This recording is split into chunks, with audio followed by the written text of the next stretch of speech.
Chapter 625, Spring Hunt. 1. It was out of Chu Lian's expectations that He Sanlang would say something like that at this time. She had already forgotten about the brazen words that He Changdi had said to her earlier in front of the remote palace hall. Under these circumstances, she seriously couldn't remember what she had promised He Changdi. Chu Lian innocently blinked. What? He Sanlang's handsome face turned gloomy. He got up and swiftly walked to Chu Lian's side. Then, he trapped her between himself and the dressing table with his long arms. He Sanlang bent down. They were so close, they could practically feel each other's breaths. Chu Lian's cheeks unconsciously flushed as she looked into his deep eyes. She felt a mix of embarrassed and annoyed at him. She pulled back slightly, putting some distance between them. What are you doing? Whenever Chu Lian retreated a little, He Changdi would move closer. In the end, Chu Lian's entire back was up against the dressing table. She was unable to distance herself from He Sanlang, and the atmosphere between them turned suggestive instead. The handmaids who were on duty inside the bedroom had already tactfully left the room. He Changdi stared at her. When he spoke, she could feel his warm, clear breath on her face. Chu Lian was blushing with shyness when she heard him ask, "Do you remember now?" Chu Lian felt uneasy because it seemed as if he was able to see into the depths of her heart. She subconsciously looked away, not daring to make eye contact with his ink-black eyes. "I don't know what you're talking about." Chu Lian feigned ignorance. She really hadn't remembered the promise she made to He Changdi at the remote palace hall, but now, anyone would be able to guess with a single glance the kind of thoughts her voracious husband was currently having. Thus, she was going with the oblivious route. She wasn't stupid. He Changdi was often insatiable when he wanted her. Chu Lian had been scared off intimacy with him after the last time. He Sanlang stared at her evasive gaze, then suddenly smiled with a strange curve to his lips. He lowered his voice and whispered, "Are you sure you don't understand? Liana, I'll give you one more chance." Chu Lian's entire body trembled. The devilish expression that had suddenly appeared on He Changdi's face made her somewhat edgy, but she was already at the point of no return with her charade. She couldn't screw up at this critical moment. She bit her lips, blinked her watery eyes, and firmly said, "I really don't know. He Changdi, you must have remembered it wrongly." In the next second, her tender earlobe was immediately held within his warm, humid mouth. The sensation of it sent tingles through her whole body. Chu Lian's eyes widened because of He Changdi's actions. Her hands reached out in an attempt to push him away and cover her sensitive ears. He Sanlang was able to pull Chu Lian's hand away from her eyes by exerting a little force with his slender fingers. He propped himself up with one hand on the dressing table, then used his other hand to capture her two slender wrists. He rained kisses on her tender earlobes and neck before continuing downwards. Chu Lian was held completely under his control. She didn't even have the leeway to struggle. All she could do was retort with her mouth, "He Changdi, stop it. I want to take a bath." "Oh, there's no hurry. I'll help you recover your memory first." Chu Lian was furious. How is this supposed to help recover my memory? Her nagging little mouth was soon attacked. He Sanlang lifted Chu Lian's delicate figure onto the dressing table. It took Chu Lian a few moments before she could even react. He leaned against her as his large hand wandered all over her body on a dangerous path. Chu Lian's entire body felt limp and weak. He bent down beside her ear and asked, "Do you remember now?" Chu Lian seriously wanted to cry. At this point, she didn't dare to say that she didn't remember. She looked towards He Changdi with pleading eyes and nodded pitifully. He Changdi saw that the little woman in his arms had finally admitted defeat, so he immediately started the battle to satisfy Chu Lian. Chu Lian didn't think that he would really go for it, even after she surrendered. She seriously wanted to die right now. She resisted the urge to moan and firmly bit onto her red lips. She glared at him with watery eyes and complained with a shaky voice, "I've already admitted my fault." He Changdi lowered his head and dropped kisses down her beautiful collarbone with his thin lips. His voice was hoarse yet restrained as he said, "Since you made a mistake, you should be punished." "You." He Sanlang had already attacked her delicate lips before Chu Lian even got the chance to finish speaking. As a result, The young couple didn't get to the bathroom until an hour later. This also meant that the tub of hot water prepared in the study had become completely unnecessary. He Changdi carried the worn-out Chu Lian directly to their bedroom, then straight into the bathroom inside it. Chu Lian leaned against He Sanlang's sturdy chest, sulking with a pout. He Changdi didn't mind at all. In fact, he felt refreshed. Since he was fully content, there was nothing wrong with yielding to his wife now. With one hand wrapped around Chu Lian's slender waist, his other resting on the edge of the bathtub, He Changdi closed his eyes and laid back to relax. Chu Lian sulked by herself for a while, but she felt that it was pointless when He Changdi didn't even react to her pouting. She turned around slightly and used her index finger to jab at He Changdi's muscular chest. He Changdi, I've already fulfilled your request. We don't owe each other anything now. He Changdi opened his deep eyes and narrowed them dangerously. He looked at his wife who was lying within his embrace, her face flushed from the hot steam, and said, "What do you mean by that?" Chu Lian gave him a glare. If she wasn't being held within He Changdi's embrace right now, she would have definitely placed her hands on her waist in an imposing manner. I've already fulfilled the promise I made with you. You can't use that matter to threaten me again. He Changdi glanced at her and smirked. Who said that was my request? I've already told you earlier, that was a punishment. He Sanlang, don't push your luck. He had done it twice just now. Even if the first time was considered a punishment, then the second time should have been enough to fulfill her promise. How could he be so shameless? Chu Lian's chest was heaving due to anger. He Changdi's gaze narrowed at the sight of her moving chest, which was partially covered by the flower petals within the tub. In the end, the pitiful honored Lady Genie didn't get to sleep until late at night in order to fulfill her promise. Chapter 626, Spring Hunt, 2. The next day, Chu Lian was naturally unable to get up at her usual time.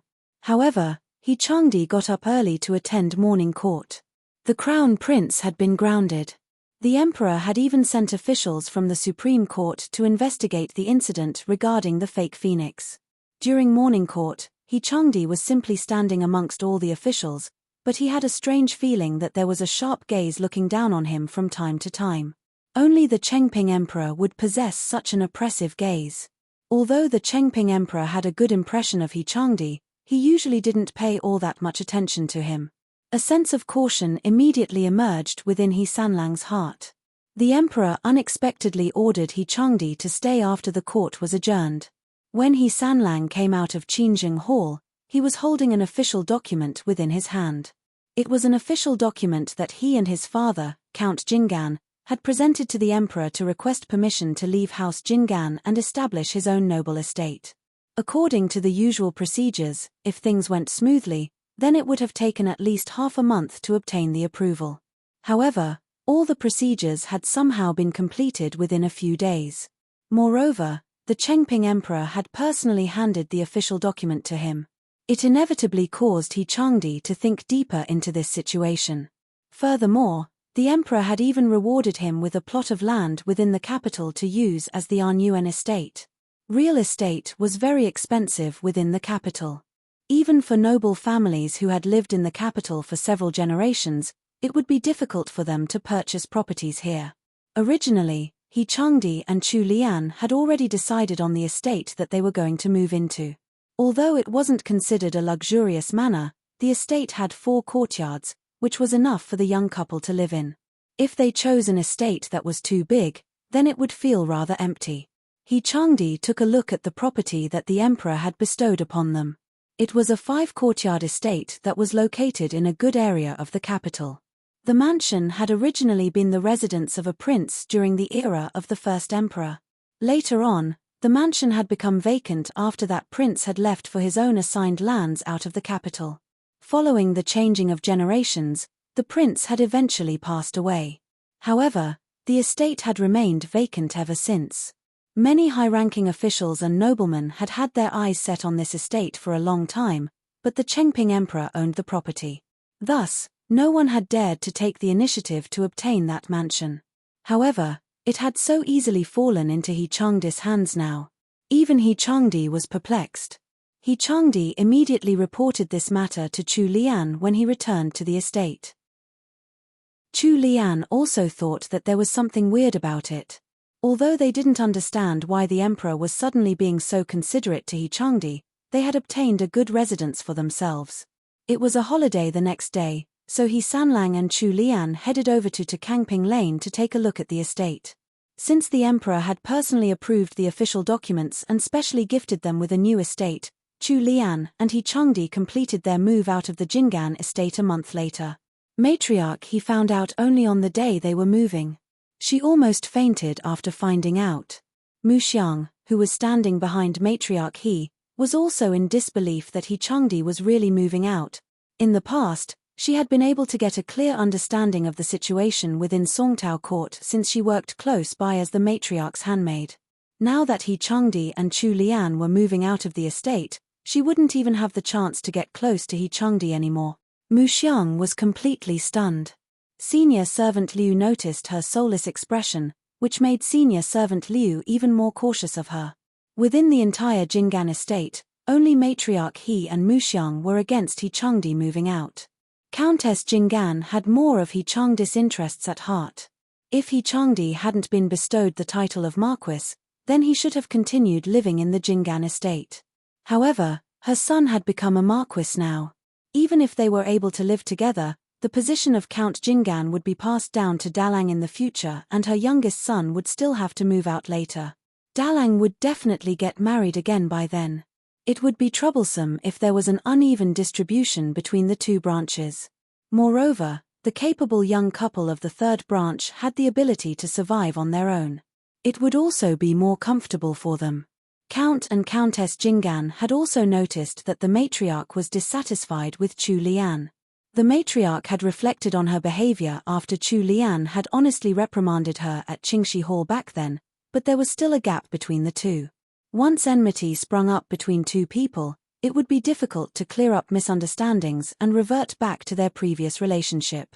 Chu Lian was also Marchioness Yuan, so she would definitely have to take up the mantle of lady in charge of her own household in the future.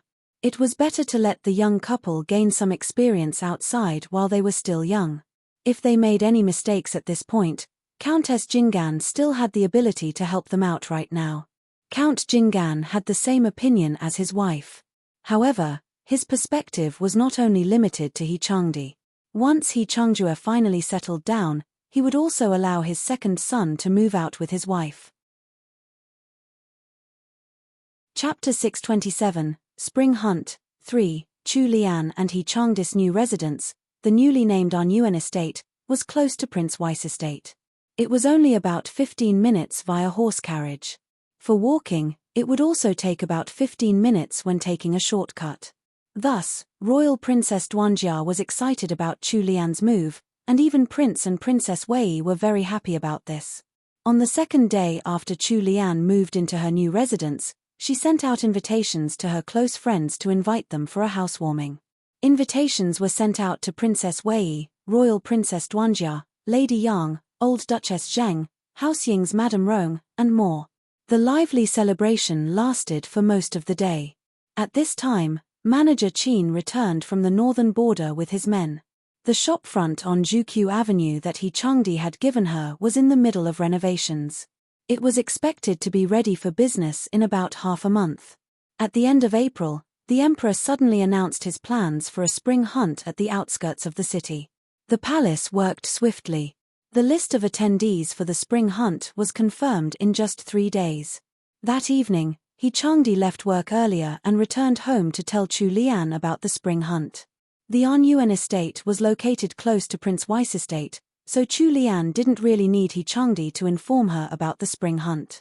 She had already heard the news from Princess Wei.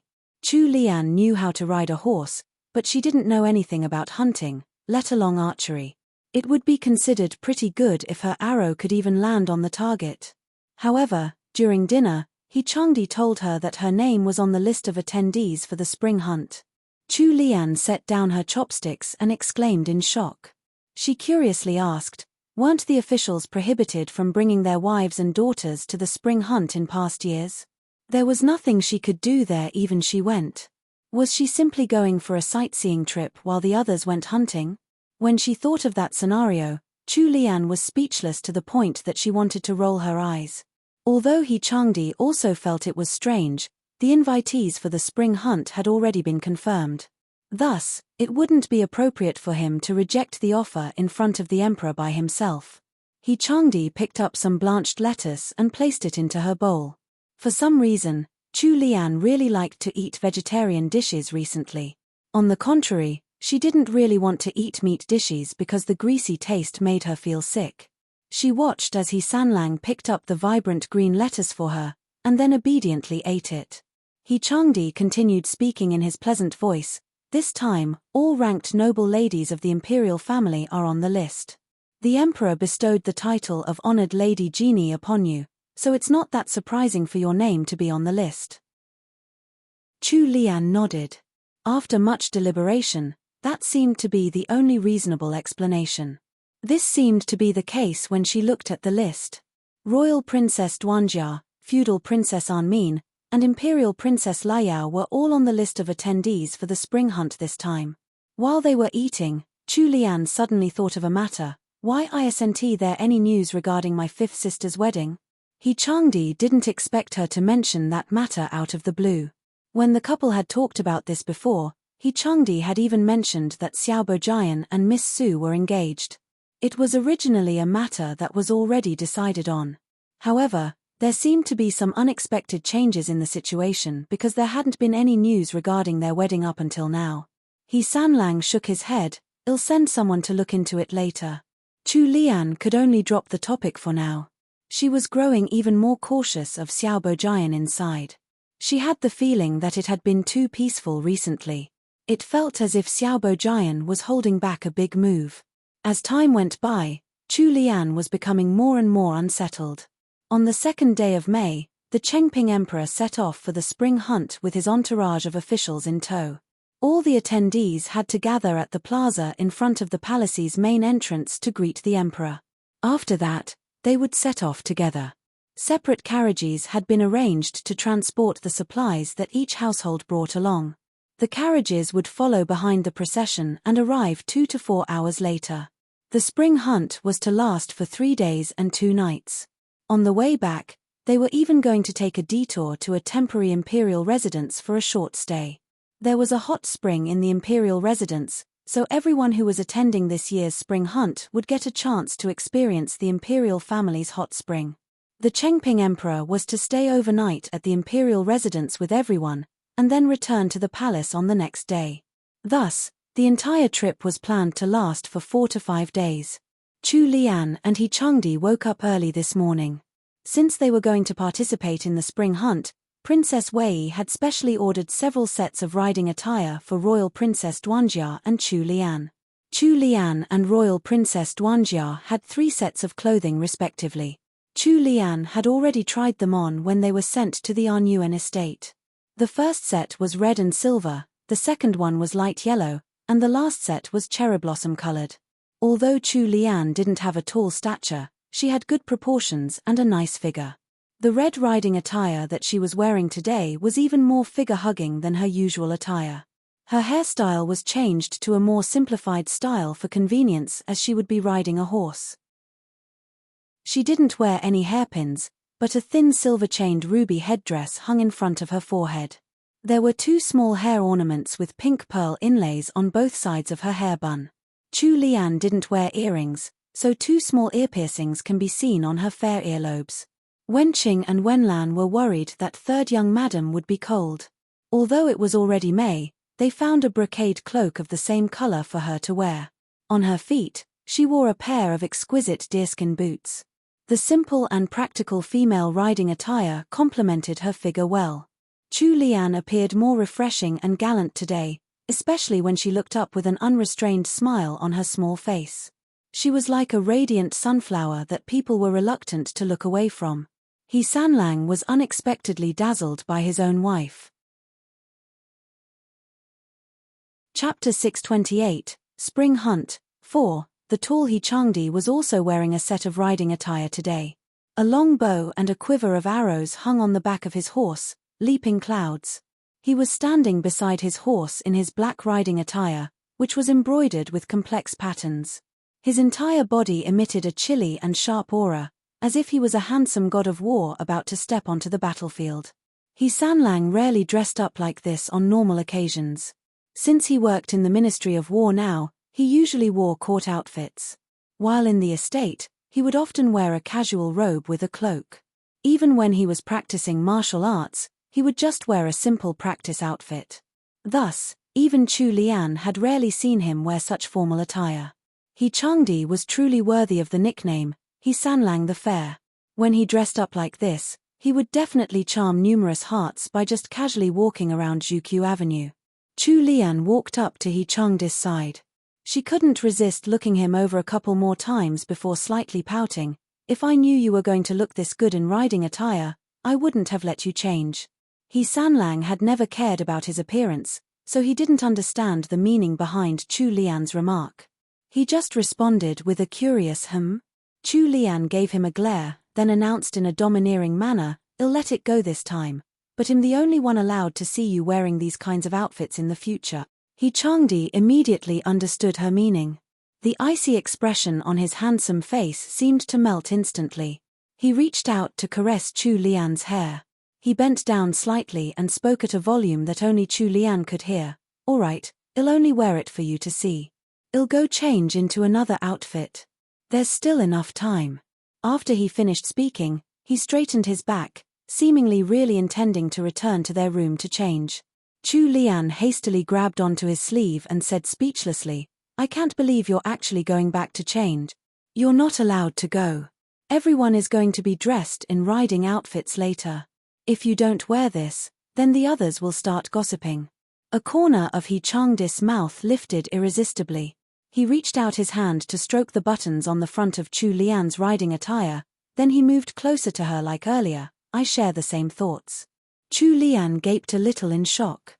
He Sanlang was already helping Chu Lian up onto his horse, Leaping Clouds. After Chu Lian sat down, He Changdi immediately followed up by mounting his horse. Chu Lian could feel He Changdi's sturdy chest behind her.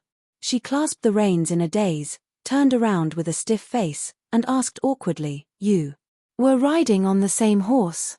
This doesn't seem appropriate." They were going to be in front of a big crowd. Although they were a married couple, it didn't seem proper for them to be blatantly riding together in such close proximity out on the public streets. Wouldn't they be drawing enmity by flaunting their relationship like this? He Changdi sent a signal with his eyes to the servants behind them. After that, he reached around Chu Lian to grab the reins. Leaping Clouds promptly broke out into a trot after he shook the reins. Chu Lian was surprised by the sudden movement and quickly grabbed onto his arm to balance herself. A moment later, Chu Lian heard He Changdi speaking beside her ear, "With your level of horsemanship, are you trying to make us late? It would take 30 minutes to travel to the palace from the Anyuan estate. If Chu Lian really rode the horse by herself, it would probably take her at least 45 minutes to arrive. While Chu Lian did know how to ride a horse, her skills were only average. There were many people on the streets of the capital, so something could easily go wrong if one didn't have enough control over their mount. Chu Lian didn't have any choice, she could only silently accept He Changdis' decision. She puffed up her cheeks. "Since we're already running late, why did you want to go back to change your clothes earlier?" He Changdi chuckled. He gave out a command with his voice. At his signal, Leaping Clouds broke out into a gallop. Chu Lian was unprepared, so she jerked backwards and bumped against He Changdis' chest. "I said that because I can make Leaping Clouds run even faster." Chu Lian was frightened. Leaping Clouds had probably been locked up for too long. Now that he was finally free, he was sprinting all out. In the end, Chu Lian was only able to somewhat steady herself after He Changdi held onto her waist with his free arm. Chu Lian was shocked by the speed of Leaping Clouds, so she wasn't in the mood to debate with He Changdi about the previous topic of whether he should change his clothing. Since they were riding on He Changdis' horse, they arrived at the plaza in less than 30 minutes. There were already many people waiting when Chu Lian and He Changdi arrived. All of them were accompanied by a servant holding a horse beside them. He Changdi and Chu Lian were the only ones to arrive together like this. When leaping clouds came to a stop and stomped his hooves, everyone's attention fell upon Chu Lian and He Changdi. There were various expressions in their eyes. Most of the men had envious gazes. Marquis Arnuen really knew how to have fun. He was still being all lovey-dovey with his wife while on the way to the spring hunt. Why hadn't they thought of doing the same? What a shame. Most of the women felt jealous. They turned furious glares at their own inconsiderate husbands. The reproach and resentment within their gazes was intense. Look at how Marquis Arnuen pampers his wife, then take a look at yourself. There were a few fiery gazes among the crowd which were hard to ignore. Xiaobo Jian was standing at the edges of the crowd. He watched as He Changdi and Chu Lian arrived together, riding closely on the same horse. After that, he saw He Changdi helping Chu Lian off the horse in a half-embrace. He clenched his fists so tightly that his knuckles had already turned white. The other resentful gaze belonged to Imperial Princess Liao. She was the Emperor's daughter, so she was naturally qualified to participate in the spring hunt this time. She had already turned 11 after the new year. Ever since she had gotten into a conflict with Chu Lian and gotten grounded by the Emperor, she seemed to have lost favor with her father. The Emperor stopped pampering her like before, and had instead ordered Imperial concubine Wei to discipline her strictly. Chapter 629, Stinky Tofu, 1. Although Chu Lian felt her cheeks burning, she simply disregarded the fiery looks of envy and jealousy shot her way. For this year's spring hunt, all the military officials residing in the capital, regardless of rank, were in attendance. Included amongst these were Sima Hui, Captain Guo, Zhong Mai, Xiao Hongyu and the rest. He Changdi took Chu Lian out with him to greet their old comrades from the Northern Border Army. Xiao Hongyu was a troublemaking little fellow, so he had already skipped over to welcome Chu Lian before they had even reached the group. "Good afternoon, sister-in-law." Chu Lian smiled at him in reply. Sima Hui also walked over to meet them at this time. Sima Hui was dressed in a white riding outfit today. She had a tall figure and a handsome flair to her looks, unlike most of the ladies in the capital, so she looked very eye-catching. Sima Hui nodded courteously to He Changdi. When her eyes fell upon Chu Lian, they lit up. "Liana, this riding outfit suits you very well," Sima Hui praised generously. Chu Lian's silver and red riding outfit was indeed very complimentary to her looks. The sleeves of the top were decorated with many butterfly bows, giving her a mischievous yet cute appearance. Chu Lian smiled until her eyes turned into crescents. She bobbed in front of Sima Hui. "Thank you for your compliment, Sister Hui." Sima Hui bent her head down and whispered into Chu Lian's ear, "Let's go together later." Of course Chu Lian wasn't going to reject her offer. She had spent quite some time with Sima Hui in the north. They were close friends by now. Before Chu Lian could reply, she was pulled back one step by He Changdi. He Sanlang stared at Sima Hui with a frostier expression than usual. "No, Liana is going to be by my side." Sima Hui looked up at He Changdi and a smile sprang to her lips. "Marquis Arnuen, you'll have to accompany His Majesty later." He Changdi's expression grew even more thunderous at her words. She was right. As the administrator of the Department of Appointments, as well as the newly titled Marquis Arnuen, he would definitely have to spend most of his time by the Emperor's side during the spring hunt. He didn't have the time to take care of Chu Lian in the meanwhile. Chu Lian tugged at He Changdi's sleeve with a smile. "Relax. Nothing will happen to me if I'm with Sister Hui." The crease between He Changdi's brows could kill a fly by now. He sucked in a breath and held it. When he looked at his wife's sparkly eyes, he couldn't speak his true thoughts, that he was worried precisely because it was Sima Hui with her. In the end, he had no choice but to leave Chu Lian in Sima Hui's care. Since the Emperor had arrived, he had to lead his men to welcome His Majesty. Not too far away was the living area marked out for the princes and princesses. The Crown Prince was standing to the left of Prince Jin, while the 15-year-old sixth prince was to his right. The 11-year-old Imperial Princess Liao stood right behind the azure-eyed prince. Behind Princess Liao was feudal Princess Anmin. Right now, Imperial Princess Liao was expressing her contempt. "A poor honored lady and a tomboy who can't find someone to marry her. As they say, birds of a feather flock together. Cousin An, we'll have to show them what we can do later on. Feudal Princess Anmin's reply was so light that Prince Jin couldn't even hear what she said. He turned his head, catching sight of Sima Hui's tall figure from the corner of his eyes. His gaze rested there for a moment before he shifted it away. When the Chengping Emperor arrived, dressed in a dark navy riding habit, everyone respectfully bowed or bobbed in welcome. Due to their status, Chu Lian and Sima Hui were positioned on the outer rings of the entourage. The emperor was surrounded by so many of his courtiers and nobles that Chu Lian could only see the top of his head from where she was standing. While the two of them had been lowering their waists in their bobs, Sima Hui had spoken in a strange tone. "Liana, why does it feel like His Majesty is looking our way?" Chu Lian didn't believe her and rolled her eyes in amusement.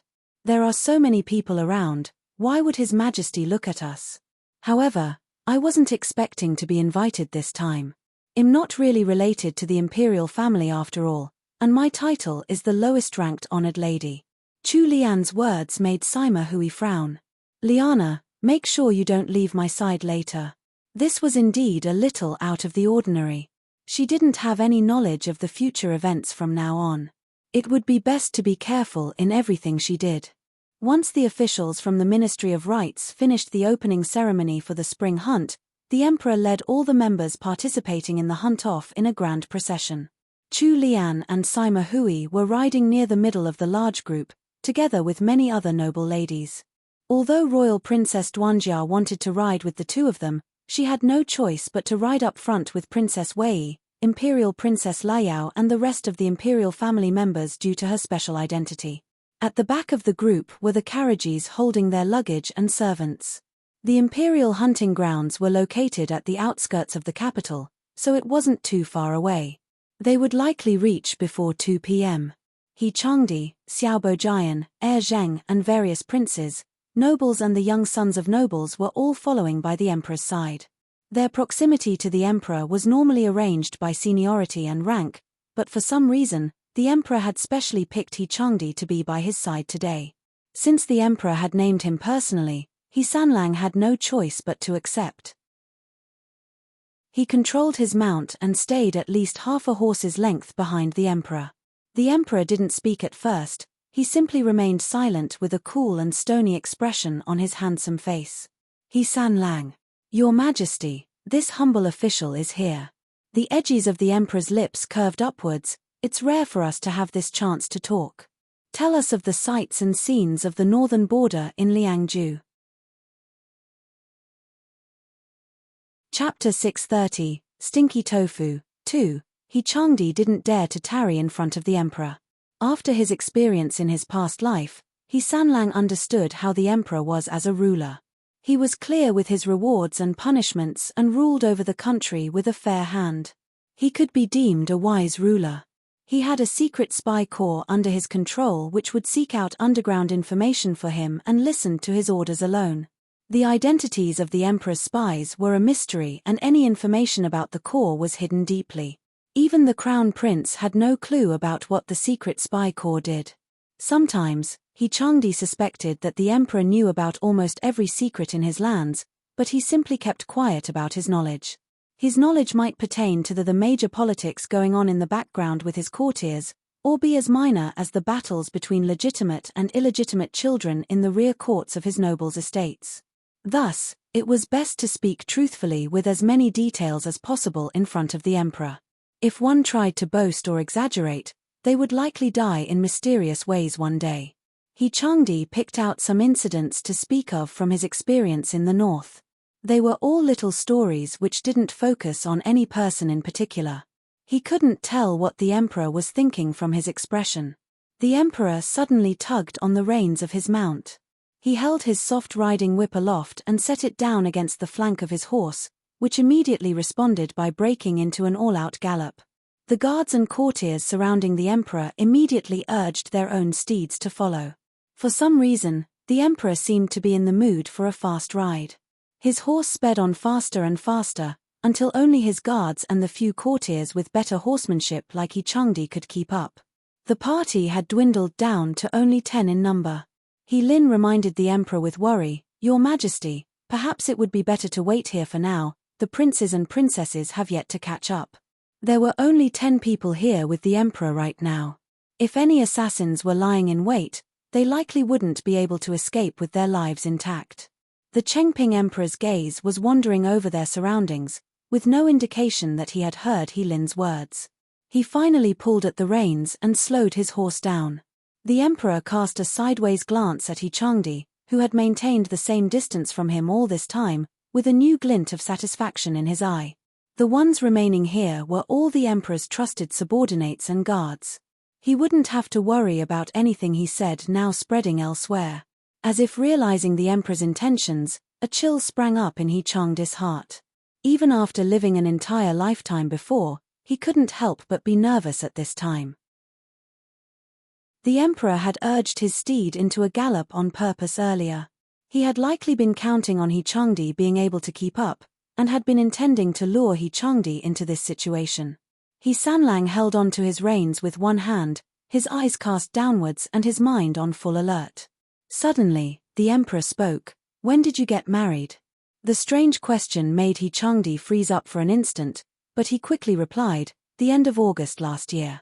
We heard the Empress Dowager mention this before, in the sense that your marriage with Genie was personally decreed by her. It was something that your grandmother entered the palace to request." Enchanting's eyes turned dark. Why had the emperor dug up news about his marriage? Yes, this humble official's marriage was indeed arranged for by grandmother and the Empress Dowager. Why a lady from the Chu family then? With your status, you had better choices.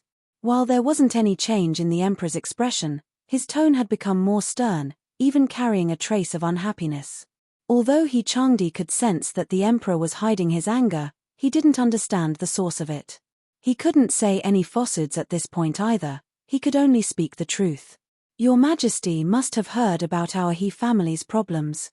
We have too few family members." Grandmother pleaded for a Chu family bride for this humble official after hearing of their reputation. Their fertility? Enchanting remained silent in agreement. The emperor harumphed. That one sound was enough to make everyone present break out into cold sweat and wish that they could put some distance between them. Accompanying the emperor was like playing with a tiger, as the saying went. The emperor's mood had suddenly changed for the worse after a few questions about Marquis Enyuan's family. They all had confused expressions. No one could understand why the emperor was suddenly so unhappy. Amongst all the emperor's followers, it was He Lin whose expression ranked as the weirdest. He Lin was the only person other than the emperor who knew the truth. Pity welled within He Lin and he glanced over at the oblivious Marquis Enyuan, lighting a candle in prayer in his heart for the Marquis. He had married a princess, yet he didn't know how to treasure her. He even said it right in front of the emperor that he had only wanted her as a tool for giving birth to the next generation. Only Marquis Enyuan had that kind of daring in the entire dynasty. Thumbs up. This He Lin admires you. After a long period of silence, the emperor spoke up once again. Since it was for the sake of carrying on the next generation, why were you dissatisfied with your bride after the wedding? Why didn't you consummate your marriage and leave the estate directly? The emperor's previous questions had only been on the level of gossip, which could be heard from anyone around. However, the emperor had just revealed that he knew about all the details of their lives down to these secret facts. The secret spy corps was indeed a terrifying department. Enchanting was trying his best to hide the utter shock in his mind. The gears in his head turned furiously. However, when faced with such a hot potato of a question, he didn't know how to answer. What exactly was he supposed to say? Was he supposed to tell the emperor straight out that he had reincarnated into this life again? That he knew exactly what his newlywed wife Chu Lian was like? That she was a wicked woman who had betrayed him? How he hated her to the core and how he couldn't possibly have consummated their marriage? If he really said the truth, no one would believe him and might even think him mad.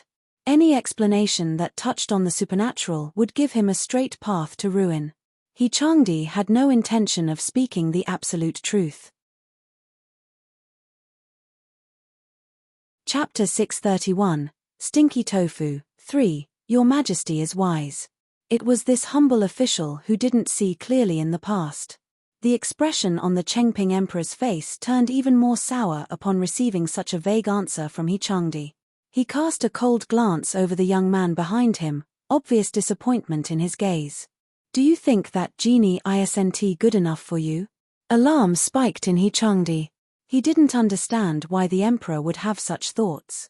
He Sanlang shook his head resolutely and said, "This humble official has never thought so." The emperor didn't continue his line of questioning, but he had already completed his evaluation of He Changdi as a man of ability. From the day of He Changdi and Chu Lian's wedding, to He Changdi's time in the Northern Border Army, to the great victory over the Tuhuns, the emperor had sent out his spies to dig out all the details of their lives these past few days. There was no way to hide anything from the fearsome spy corps if they were determined to dig out all details. The letters Chu Lian had sent to He Changdi, the hint to join under Captain Guo's banner, the beef jerky and snacks, as well as the grape wine that Chu Lian had passed on to He Changdi via courier. As well as the grape wine being the reason he had caught Great General Qian's eyes. Following that, the spy corps had also reported about how Chu Lian had opened Guilin restaurant and how she had found Great Dr. Miao in order to treat Countess Jinggan's illness. In the most critical period, when there was no one available in the Jinggan estate, how Chu Lian had volunteered to go to the northern border herself to help He Changdi find the last important ingredient needed for the medicine, the Snow Mountain Mist's flower. All the way down to the design of the snowboats and their making. Listing down all of the incidents like this, Chu Lian had done many things behind the scenes for He Changdi. She had also somehow saved Royal Princess Duanjia and made friends with Prince Wei's estate. Behind every part of He Changdi's success was Chu Lian's shadow. Perhaps He Changdi had only seen her value after Chu Lian had done so much, and finally acknowledged her position as his legitimate wife and consummated their marriage upon returning to the capital. That was how the emperor thought in his mind. It was also precisely because of all this information that the spy corps discovered the emperor's impression of He Changdi's person was extremely bad. In the emperor's heart, He Changdi wasn't fit to be the husband of his and Yi Zun's precious daughter. The gaze he directed into the distance grew icier. Did you think up the snowboats by yourself? He Sanlang heard the emperor ask coldly. He frowned and replied without any hesitation, replying to your majesty, this humble official did not. It was this humble official's wife who came up with the snowboats' blueprints and the actual snowboats. Great General Qian had credited He Changdi as the creator of the snowboat in order to give him extra merits in his military report. Other than He Changdi, Chu Lian, and a few of her trusted subordinates, no one else knew that the snowboat had any relation to Chu Lian. Later on, Chu Lian had told He Changdi to take the snowboats to the northern border camp. Chu Lian had wanted to keep a low profile, so she herself requested to keep the matter a secret. Thus, when Great General Qian reported the matter, all credit naturally fell onto He Changdi. Chu Lian didn't care much about such minor details, and their relationship had already changed after that, so she didn't mind it at all. Unfortunately, this minor matter was completely different in the eyes of a doting and remorseful father. From the emperor's point of view, he thought that He Changdi had stolen Chu Lian's credit. He had even suspected that He Changdi had earned his title mostly through Chu Lian's own efforts. He had assumed that He Changdi wouldn't admit to the theft, but He Changdi had surprised him by admitting so readily that it had been Chu Lian who had come up with the snowboat. The emperor's feelings were now slightly complicated. He didn't ask He Changdi anything else as they waited for the rest of the hunting party to catch up with them. Other than the sound of their horses' hoofbeats, silence surrounded them, making the atmosphere heavy. He Changdi was starting to realize that the emperor wasn't happy with him because of Chu Lian, but he couldn't guess at what the relation between the two of them was. They had set off so happily in the morning, but now that they were close to the imperial hunting grounds, everyone could sense the emperor's gloomy mood, especially the emperor's attendants and bodyguards. They didn't dare to make a sound, even when they were retrieving items from their saddlebags. They finally arrived at the hunting grounds, where tents had been set up for the hunting party. Since they were to spend the night on the grounds itself, there were already tents erected all over the area. Of course, the emperor's tent was the most eye-catching and luxurious. The prince's tents were placed around the emperor's tent. Only imperial concubine Wei had been invited, out of the entire inner palace, so imperial concubine Wei and the princesses were situated behind the emperor's tent. The next ring of tents belonged to the more influential officials, nobles, and military officials. House Enyuan's tent wasn't too far away from the center, nor too close to the edges. It had a good position somewhere in the middle of the entire party. There was also a natural pool not too far away. The water in the pool was crystal clear and pure. They could drink straight out of the pool. Sima Hui's tent was right next to Chu Lian's, just 20 or so meters away. Since it was already 12 in the afternoon, when the emperor entered the hunting grounds, he headed straight to his tent to rest. The imperial cooks had already prepared a luxurious meal for the emperor. The rest of the hunting party dispersed to their own tents for some rest. The emperor would only bring everyone out to hunt later, closer to evening. There were still 4 hours until that time. Chapter 632, Stinky Tofu, 4. Chu Lian had only brought Wenqing and Wenlan this time. They were riding in the carriage with all of their clothes. By the time Chu Lian and He Changdi had arrived at the camp, they had only just arrived mere minutes earlier. One of their stewards steered the carriage and parked it next to their tent. Chu Lian ordered Wenqing and Wenlan about as they unpacked the things they had brought with them. The steward and 2 guards were helping to unload the luggage off the carriage. As they saw what their marchioness had packed, the old steward couldn't help the twitch that developed in the corner of his mouth. Just look at all this. A specially made metal wok, a strange metal rack with unknown purpose, all sorts of ingredients that a hunting ground would lack, seasonings he had never heard of, jerky, fruits, desserts. Of the luggage they had brought in that one carriage, half of it was food. As for the other half, they were all things to cook food. In comparison, look at what the noble madam over there had brought: clothes, accessories, incense, all sorts of furnishings. The old steward bowed his head in shame, resigned to his fate. He continued helping his noble madam move all sorts of food-related items into the tent. However, the foodies staring at Chu Lian and He Changdi's tent didn't share the same thoughts. Before they had even started preparing the meal, there was already a table full of guests in Chu Lian's tent. Sima Hui and Royal Princess Duanjia were to be expected, since they were both ladies.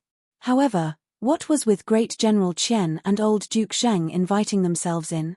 What were these 2 old bear dies doing here? Captain Guo, Xiao Hongyu, and Zhong Mai didn't have any space to sit. However, they would rather stand than leave. Royal Princess Duanjia rolled her eyes. Chu Liu, tell your servants to cook a little less, just enough for our table to eat. Ignore those gluttons standing over there. Xiao Hongyu hadn't eaten breakfast in the rush to leave the morning. As a young man, he couldn't bear with the hunger and was starving by now. Royal Princess Duanjia's words only made him feel even more stubborn. Unfortunately, due to the princess status, he couldn't respond to her provocation. Chu Lian didn't know whether to laugh or cry looking at the tent full of guests. For the nobles settling into the hunting grounds, they had brought their servants to cook their meals. The emperor's meals were taken care of by his attendants, but for the 3 soldiers, they had to take care of their own meals. It was only if the emperor specially ordered a feast to be held that they would be able to gather for dinner. Looking at the number of guests, the maidservants they had brought wouldn't be enough. The sight that first greeted He Changdi when he entered their tent was their table full of guests. His expression immediately turned overcast. However, he couldn't say anything with old Duke Zheng and Great General Qian around, since their statuses were greater than his. Chu Lian looked at the ingredients that the steward had brought and wondered what to cook. Luckily, the steward had packed extra food just in case, otherwise there might not have been enough to feed this group of gluttons. Since there were so many people present, Chu Lian told Wenqing to grill some lamb chops and prepare a large pot of sour beef stew. The sour beef stew contained a lot of mushrooms and vegetables. It was very appetizing when paired with white rice. It was the best dish for a large party like this. Since they were in the wilderness, they could prepare simple dishes without being too fussy about the presentation. As Wenqing and Wenlan worked on the lamb chops and sour beef stew, Chu Lian continued looking through the ingredients they had brought. She lifted the cloth covering a small bamboo basket. When she saw what was inside the basket, Chu Lian's eyes lit up. Stinky tofu. This was what she had made a few days ago with the maidservants when she was bored. Since it couldn't be stored for long, the cook managing Songtao Court's kitchen had packed it in when the steward had told her to prepare ingredients for the trip. Chu Lian loved to eat fried stinky tofu the most back in the modern era, especially Changsha's special stinky tofu. The stinky tofu would be perfectly crisp once prepared properly. In order to make it Changsha style, she just had to spread a layer of bright red chili paste on the outside. If you bit into it, it would be crispy and fragrant, with the perfect crunchiness on the outside and soft tofu on the inside. While it still stunk to high heaven, it was addictive once you got past the smell and took the first bite. Stinky tofu was a pretty marvelous food when you thought about it. Chu Lian stared at the pieces of stinky tofu in the little bamboo basket and frowned. If she didn't use them up today, it would likely spoil. Wasting food was criminal. The weather was slowly warming up again. Fresh foods would spoil faster now. Furthermore, she hadn't eaten stinky tofu in a long time and she had been craving for it for so long. She checked the time and realized that there was still enough time before the spring hunt to cook the stinky tofu. After a slight moment of hesitation, Chu Lian made her decision. She took up the little basket and moved over to the stove where Wenqing and Wenlan were preparing food. Wenlan was in the middle of seasoning the lamb chops. Seeing that her master had come over, Wenlan quickly set down the things in her hands and welcomed her, taking the little basket from her master's delicate hands. She even said, "Third young madam, please rest and leave all the work to us servants." Chu Lian couldn't resist bursting out into laughter. "You and Wenlan won't be able to do this." Wenlan refused to admit defeat. She and her sister had been serving third young madam for so long, and third young madam had never been stingy with sharing her cooking techniques with her handmaids. How hard could making a few dishes for their guests be? Wenlan blinked and looked at the basket that she was now holding. "Third young madam, what's in here?" Chu Lian noticed her curiosity. A mischievous glint passed through her eyes. "If you want to know, why don't you open it up?" Chapter 633, How Stinky. 1. Although the expression in third young madam's eyes was a little strange, Wenlan didn't think too much of it. She paused for an instant before flipping open the cloth covering the basket. The refreshing spring wind blew past, helpfully spreading the sour smell from the contents of the basket. Wenlan immediately pinched her nose with her free hand and held the basket as far away from herself as she could. Aggrieved, her voice came out nasally as she asked Chu Lian, "Third young madam, what's this? Why is it so stinky? Has it gone bad on the way here?" Chu Lian giggled and took the basket from Wenlan's hand. "It's not spoiled, it was like this from the start." "Ah!" Wenlan didn't dare to stop pinching her nose. She stared at Chu Lian with wide, shocked eyes, unable to imagine how something so smelly could be food. "Are you sure this is still edible? It's all black and it smells terrible." The smell alone was enough to drive anyone 1,000 miles away in fear, let alone put it in their mouths. Chu Lian let out a mysterious smile. "Don't judge things by their covers.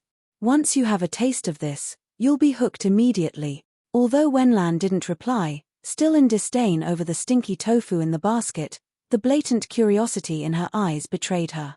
Wenlan watched as third young madam earnestly washed her hands, as if she was really about to cook the stinky tofu. At the sight, Wenlan couldn't help but say, "Third young madam, perhaps you should save this dish for another time? We've already prepared enough food for the meal today." Wouldn't old Duke Sheng faint if they served such a foul-smelling dish to him? Considering that the stinky tofu's smell really wasn't for everyone, Chu Lian thought for a bit before saying, "All right, I'll just cook enough for myself then. Don't serve it to the tent." Wenqing and Wenlan hurriedly agreed. They had brought a specially made furnace with them. The furnace was fueled by charcoal, and there was a custom-made steel wok on top of it. Chu Lian poured the oil she had prepared into the wok and heated it up. Now it was time to fry the stinky tofu. The stinky tofu had been chopped into blocks around the size of half her palm. She used a pair of chopsticks to place them carefully into the pool of oil. When the black tofu entered the golden oil, bubbles formed around the blocks. Soon, the tofu spread out and expanded. Once the outer layer was fried to a golden crisp, it was time to scoop it out. Since this was purely to satisfy her own cravings, Chu Lian only made a small dish of them, 4 pieces in total. She carefully placed the 4 black and gold pieces of stinky tofu onto a clean, white porcelain dish. Finally, she poured the sweet and spicy chili paste she had prepared earlier over the tofu. Other than being a little stinky, the tofu actually looked rather delicious. The black mixed with red was visually appealing, and there was a certain fried fragrance to it as well. Wenlan stared with her mouth slightly agape at Chu Lian's familiar actions. She had thought that Chu Lian had just been kidding. Who could have expected that third young madam would really use that disgusting stinky tofu as a dish? Somehow, it even looked good after plating. For some reason, the strange smell billowing towards her gave her the urge to have a taste. Chu Lian didn't have any spare time to care about what Wenlan was thinking. She took up a clean pair of chopsticks and hurriedly picked up a piece of tofu.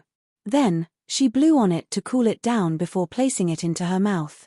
The unique fragrance of stinky tofu spread across her taste buds. The moment she bit into it, the combination of the gentle taste of the tofu, the crispy exterior, the saltiness of the seasoning, the oil, as well as the spiciness of the chili paste, brought a whole new kind of experience to her. That kind of taste could make anyone hooked by the first bite and leave them wanting for more. Chu Lian chewed happily with her cheeks slightly puffed like a hamster. The satisfaction of finally tasting her long-awaited craving made her eyes narrow with pleasure. Sometimes, it was clear whether someone enjoyed eating something just from their expressions alone. Chu Lian's expression right now showed exactly how much she was enjoying and savoring her food. Since she was already used to the modern world standard of food, Chu Lian had always maintained a calm and normal expression while teaching the maidservants how to cook. Although the maidservants always exclaimed that the new dishes that Chu Lian had introduced to them were peerless, Chu Lian had never shown any particular reaction while tasting them. It made them feel as if Chu Lian had grown up eating such exquisite dishes all day. The handmaids serving Chu Lian always had a minor sense of defeat upon seeing their madam's calm. Thus, it was rare for them to see third young madam's expression full of satisfaction and nostalgia while eating. Sometimes, the familiar taste of a certain dish could indeed evoke the joyful memories of the past. Stinky tofu was one such dish for Chu Lian. Once a single piece of stinky tofu had vanished down her gut, Chu Lian let out a small sigh of satisfaction. Wenlan couldn't help gulping down her drool while watching Chu Lian eat. She thought she must have been possessed. She hadn't even liked the smell of that black tofu earlier, so why did she suddenly have the urge to taste it? Third young madam, what does it taste like? Chu Lian gestured towards the stove next to her with a curve of her lips. Won't you know if you taste it yourself? TL note, I've never tried stinky tofu before, but it sounds a little intimidating. Chu Lian's version seems to be the black one, so here are some illustrations. Stinky tofu being fried stinky tofu with chili paste. Chapter 634, How Stinky. 2. Wenlan looked at the stinky tofu before glancing back at Chu Lian. Finally, she shut her eyes, took up a pair of chopsticks, and shoved a piece of tofu into her mouth. Once it sat on her tongue, it wasn't as unbearable as she had thought it would be. When she bit into the piece of tofu, the juice inside burst out and mixed with the chili paste to create a pool of deliciousness. It was even slightly sweet. The unique flavor completely rewrote her taste buds. Wenlan had only dared to nibble on it before, but her mouth suddenly started moving faster. Once she finished the first piece, her chopsticks reached out subconsciously to pick up another. Unfortunately, Chu Lian blocked her attack. There are only 2 pieces left, the rest is mine. Go work on the other dishes. Wenlan looked back longingly at the 2 remaining pieces of stinky tofu. She smiled winningly at Chu Lian and said, Third young madam, I see there's still a whole basket of this. Why don't you let this servant fry more after we're done cooking for the guests? That was when Chu Lian knew that her handmaid had completely fallen for the charm of stinky tofu. She didn't stop Wenlan and instructed her, finish preparing the meal first. Later on, you're free to do whatever you like with the remaining time. The order made Wenlan cheer up considerably. Old Duke Zheng had been standing at the entrance of the tent waiting impatiently for quite some time. In his old age, his temper had regressed to become more like a child's. When he saw that Chu Lian had actually started eating, his whiskers bristled and his eyes went wide. He started striding over with a grim expression. Just as Chu Lian was about to put the second piece of stinky tofu in her mouth, she was frightened by a sudden shout from behind. "Genie, what are you secretly eating? Have you made something delicious again? Why aren't you taking it out to pay respects to your seniors?" Old Duke Zheng's wrinkled face was set in an extremely strict expression. Those unfamiliar with him might really have thought that he was angry. If she hadn't had enough experience interacting with this old geezer, Chu Lian might also have thought the same. Since old Duke Zheng had come, there was no helping it. Chu Lian couldn't just enjoy her delicacy alone any longer. She immediately took out a pair of clean chopsticks for the old duke. "You've come just in time, Your Grace. I was about to get Wenqing to serve you a portion of this. Since you're already here, why don't you have a taste now?" Wenlan watched from the side as old Duke Zheng fearlessly picked up a piece of stinky tofu and stuffed it into his mouth. At first, he chewed slowly, but then his eyes lit up in delight, and immediately thereafter, his chewing speed increased at a frightening rate. Wenlan was dumbstruck by the Duke's reaction. Wouldn't old Duke Zheng have at least questioned the smell? When he finished the piece of tofu, old Duke Zheng quickly asked, "What's this?" "Although the taste is somewhat weird, it's delicious." "Stinky tofu," Chu Lian replied calmly. Old Duke Zheng's eyes widened in shock. "Stinky tofu? So it's spoiled tofu?" It was Chu Lian's turn to become speechless. "So you could smell it after all?" Old Duke Zheng rolled his eyes. "Of course, my nose is working perfectly well." "Then why did you eat it without hesitation when it's so stinky?" Chu Lian needed some time to recover from her surprise. Those who hadn't eaten stinky tofu would normally want to run away when they first encountered the smell. It would be considered pretty good if they weren't scared off, let alone have the courage to take a bite of it. Old Duke Zheng had already taken the last piece and demolished it while they were talking. He chewed noisily, clearly unsatisfied. He cast a glance over at Chu Lian and said, "I've already watched you eat it. You're such a picky eater that you won't eat anything unless it's tasty, and you looked like you were enjoying it so much. That's why I didn't hesitate at all." Old Duke Zheng might even be able to take the more special dishes like durian or the fearsome surströmming if he watched Chu Lian eat them, let alone a mild dish like this tofu. Chu Lian was speechless from old Duke Zheng's explanation. She didn't know how to reply to that. What's it called, stinky tofu? Make a few more for me." The old Duke left behind these words before happily leaving the tent. Well, that settled it then. Since the Duke had already personally ordered more of the stinky tofu, Chu Lian taught Wenlan how to cook more of it. When it was time for their midday meal, there were quite a few dishes placed on the wooden table inside the tent. Although they seemed a little more crude than usual, there was more than enough food and the taste went without saying. This was well suited for Captain Guo, Zhong Mai, and Xiao Hongyu, who were used to rougher military fare. Chu Lian, Sima Hui, and Royal Princess Duanjia sat at another table with a screen separating them. There were a few extra portions of stinky tofu, which were very popular with all her guests, to Chu Lian's surprise. No wonder it was one of the most popular street snacks sold everywhere in the modern world. While eating, Captain Guo slapped He Changdi on the shoulder and said, "Zhixiang, do you know what your face looks like right now?" He Sanlang cast a cold glare at his boss and harumphed. Before Captain Guo could continue, Xiao Hongyu had already burst out into laughter. He quickly cut in and said, "Ha ha ha ha, I know. Brother He's expression is just as stinky as this tofu. Don't you guys think so too? Ha ha ha." He Changdi. Zhong Mai picked up a piece of beef and glared at Xiao Hongyu. "Stupid brat, what are you saying?" Xiao Hongyu gave a silly grin and rubbed his head sheepishly. "Just focus on your food," He Changdi warned. That brat had come to his tent to get a free meal personally cooked by his wife, but he was still boldly speaking nonsense and trying to get a rise out of her. That brat must be tired of living. TL note, there's apparently another type called hairy tofu, And there's a YouTuber who makes awesome high-quality videos who actually filmed the process, so here you go. Chapter 635. How Stinky. 3. Just as the tent was filled with sounds of merrymaking and chatter, a guard posted outside the tent came in to report. Enchanting set down his chopsticks and asked with a cold expression, "What's wrong?" The guard was one of Enchanting's men, so he replied very respectfully, "My lord, Great Steward Wei has arrived."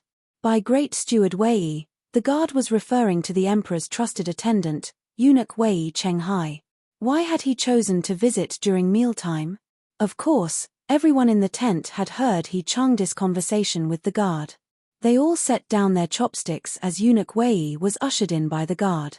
Eunuch Wei entered the tent with two younger eunuchs behind him, one of them even carrying a container for food. Eunuch Wei first greeted everyone with a bow, before smiling as he made small talk. "Ah, what a coincidence, even old Duke Zhang and your highness are here. I wonder what delicacy honored Lady Genie has made this time." Since he had mentioned Chu Lian in his question, the task of answering him naturally fell upon her shoulders. No, it wasn't any sort of delicacy, eunuch Wei. I only told my maidservants to make a few simple dishes. The eunuch's smile became even warmer. "You must be joking with me, honored lady. I could smell that fragrance from all the way over there. It was quite particular." Chu Lian almost choked on her saliva after hearing eunuch Wei's words. She shot a nonchalant glance over at the entrance of the tent. Just as the eunuch had said, the emperor's luxurious tent could be seen not too far away. The easterly winds were blowing today as well, and they had been cooking upwind. No wonder they had been able to smell it from the emperor's tent. If not for eunuch Wei still present at the scene, Chu Lian might have let out an expression of regret. Enchanting had been observing their interactions and he found eunuch Wei's attitude towards his wife rather strange. Before Chu Lian could reply once more, he stepped forward to block his wife from view. He cut in with, "May I ask what business Gong Gong has here?" A tiny wrinkle developed on Wei Chenghai's brow. He wasn't very happy with the way Enchanting had interrupted his and Chu Lian's conversation. However, he was used to navigating treacherous social waters amongst the officials, so he wouldn't show this little bit of dissatisfaction on his face. His lips remained spread in a smile. Well, it's rare for such a chance to present itself. His Majesty would also like to try honored ladies' cooking. Thus, I've come over shamelessly. Eunuch Wei sent a signal at the young eunuch behind him. The young eunuch quickly responded by offering up the food container in his hands. His Majesty said that we couldn't let honored lady offer up her food without a gift in return, so this is a reward for honored lady. They couldn't refuse a gift. What more, something bestowed by the biggest boss in the Great Wu, the Emperor. Chu Lian received the box with both hands and made her gratitude known. When she turned around, she shot a reassuring look at her husband. Chu Lian worked swiftly. Since it was something to be served to the Emperor, she had to cook it herself. All Wenqing and Wenlan could do was to help with some minor tasks at the side. Furthermore, they had to be very careful with something made for the Emperor. Luckily, the dishes weren't very complicated and she finished cooking in just 45 minutes. She handed over the food to eunuch Wei directly, and he quickly left for the Emperor's tent. Once she was done cooking, the others in the tent had already had their fill. Since they still had some hunting to do in the afternoon, everyone quickly dispersed and returned to their own tents. When only Chu Lian and Enchanting were left in their tent, Chu Lian opened up the box that eunuch Wei had sent over. Chu Lian gaped in surprise at the contents. The box was completely filled with bird's nests. They weren't the normal grade of bird's nest either. These were top-quality bloodbird's nests, in the most perfect crescent shapes. Products of this quality were usually used as tributes in the Great Wu, and there were very few of them in number. These were sent over from the Xinluo country every year and only the most esteemed and respected women in the palace could enjoy these. Even in the modern world, this kind of bird's nest was considered extremely rare and precious. Why would the Emperor gift her such valuable items for no reason?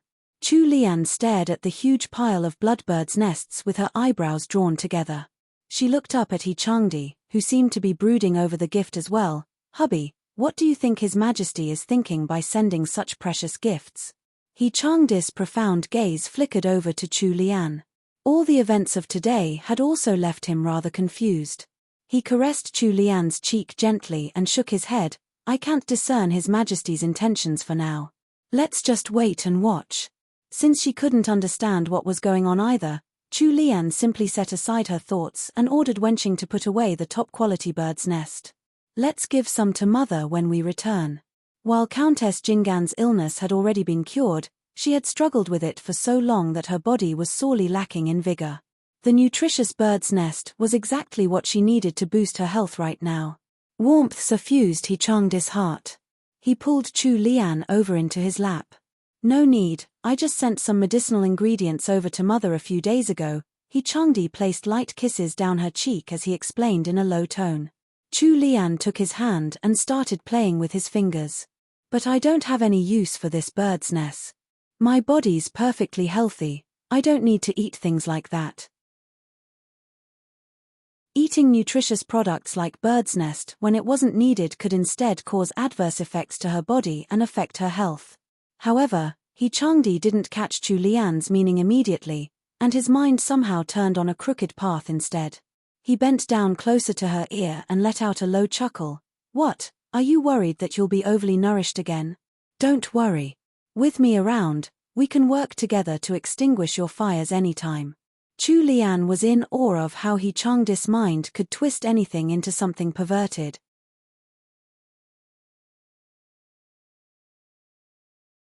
Chapter 636, How Stinky. 4. Wenlan looked at the stinky tofu before glancing back at Chu Lian. Finally, she shut her eyes, took up a pair of chopsticks, and shoved a piece of tofu into her mouth. Back in the Emperor's luxurious tent, Eunuch Wei had returned from his journey and was now laying out dish after dish in front of the Emperor. The Emperor's eyes came alight and he pointed at the food in front of him. Were these all made by Liana? When there weren't any strangers around, the Emperor had already started calling Chu Lian by a nickname instead, as if he could become closer to his daughter just by doing so. As the Emperor's trusted confidant, Eunuch Wei knew exactly why the Emperor was so delighted by a few dishes. He smiled and replied, yes, these were all made personally by honored Lady Genie. She even instructed this old servant about this dish. This new dish is called stinky tofu, and it has a rather peculiar smell. She said to simply take it away if your Majesty doesn't like it. The Emperor's nose twitched. The smell of the stinky tofu was indeed strange. Although it had already been fried and the smell wasn't as strong as it might have been, that peculiar odor was still much stronger than the rest of the fragrant dishes on the table. However, since it had been made sincerely by Chu Lian's own hands, the Emperor wouldn't hesitate to eat it, even if it was a poison. No need, we will have a taste of every dish. Since the Emperor had already said so, Eunuch Wei naturally wouldn't try to stop him. Eunuch Wei called over the poison taster, who was also a eunuch. Once the taster had tried the dish, the Emperor quickly picked up a piece of stinky tofu and put it into his mouth. Just like how it had conquered old Duke Zheng, the Emperor's taste buds were completely taken over by the stinky tofu. Following that, he tried all the other dishes as well. Since Chu Lian had made them for the Emperor alone, there wasn't much in each dish. There was exactly a single bowl's worth for each one, so even if he finished them all, he wouldn't be overly full. Just as the Emperor was enjoying his meal in a great mood, Imperial concubine Wei and Imperial Princess Liao arrived. Even before she had entered the tent, the Emperor and Eunuch Wei could already hear Imperial Princess Liao's voice from inside. The 11-year-old Liao was still a child. Her voice held a hint of a child's clear tones, but it wasn't very likable. What's that weird smell in Father's tent? Why is it so stinky? It smells terrible. What are you darn eunuchs doing? How could you let Father stay in such a smelly tent? Do you still want to keep your heads? Princess Liao's voice had been clear at first, but later on, it turned nasally, indicating that she was pinching her nose closed. Eunuch Wei looked over at the Emperor in alarm. What he saw there made him hunker into his shoulders and take a step back in retreat. His master's face was looking extremely thunderous. This was clearly the calm before the storm. An instant later, Imperial concubine Weiss' voice traveled over as well. What are you standing there in a daze for? Didn't you hear what the princess said? Hurry up and bring over some flower dew. There was the sound of footsteps rushing away, clearly off to do Imperial concubine Weiss' bidding. It was only now that the tent flap was lifted up from outside as Imperial concubine Wei and Imperial Princess Liao entered the Imperial tent. Once they entered the tent, the smell of the stinky tofu was even stronger. Princess Liao was both sensitive to and disgusted by the smell of the stinky tofu. She was also used to being spoiled and pampered, which meant wearing incense-imbued clothes and carrying flower dew essence around with her. She had never before encountered such a strong odor before. Her line of sight fell upon the emperor's dining table and she noticed the disgusting, black thing sitting in a white porcelain dish. The moment she confirmed that the smell was coming from that dish, Imperial Princess Liao immediately gagged and ended up puking her guts out. Everything happened so suddenly that Imperial concubine Wei couldn't even stop her even if she tried. She could only watch as her daughter dirtied the spotlessly clean Persian rug on the floor of the Imperial tent. The emperor had just been eating his midday meal. Now, thanks to Imperial Princess Liao, he no longer had any appetite to eat even the rarest of delicacies. Eunuch Wei was stunned speechless. He admitted that the stinky tofu did live up to its name, but the smell wasn't so bad to that extent, surely? Princess Liao's action was quite exaggerated. How was His Majesty supposed to continue eating like this? He had just been praising the stinky tofu for being delicious. The emperor slammed his jade chopsticks onto the table and roared out, "What's going on?" Imperial concubine Weiss' heart almost leaped out of her throat as she noticed the emperor's gloomy expression. She hurriedly instructed her attendants to take care of Princess Liao as she tried to answer the emperor. "Please calm down, Your Majesty. Yaoa didn't do it on purpose. She is sensitive to smells and she's just a child, so her stomach is weaker. She couldn't help her reaction when she breathed in the terrible smell in the tent. Take her away." Two eunuchs went up to either side of Princess Liao, prepared to send her out of the tent. Imperial concubine Wei had no choice but to comply. She carefully walked over to the emperor's side and said, "Your Majesty, it was Yaoa's fault. Please forgive her as she's still just a child." She then cast a glance over the meal laid out on the emperor's dining table. When she saw the black stinky tofu, she let out a complaint. "Furthermore, this dish is just too smelly. What are the imperial cooks doing? They should be punished." The emperor had lost all of his earlier good mood and he didn't want to listen to Imperial concubine Weiss' explanations. He waved her away impatiently. "You're dismissed. We're tired and we want to rest." Imperial concubine Wei hadn't thought that the emperor would be this angry over the incident. Even if she didn't want to resign herself, she had no choice but to bob towards the emperor and leave the imperial tent. Once Imperial concubine Wei left, she investigated the incident and found out why the emperor had been so unhappy.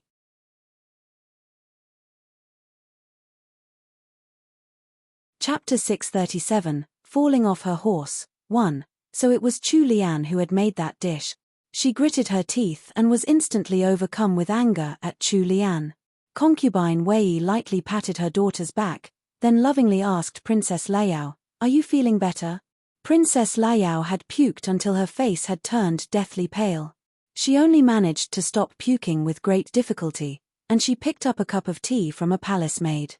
She took a sip from it and felt a little bit better. "Mother, does father hate me now?" Once she had calmed down, Princess Liao's eyes reddened. After a few more blinks, her tears began to fall. The emperor had very few daughters and Princess Liao was the youngest of them all. Previously, she had been the most pampered princess, and the emperor had never spoke to her harshly. However, he had suddenly turned his temper on her, all because of a disgusting dish. How could the headstrong Princess Liao accept this? Imperial concubine Wei saw how red her daughter's eyes were, and quickly rubbed her head to console her.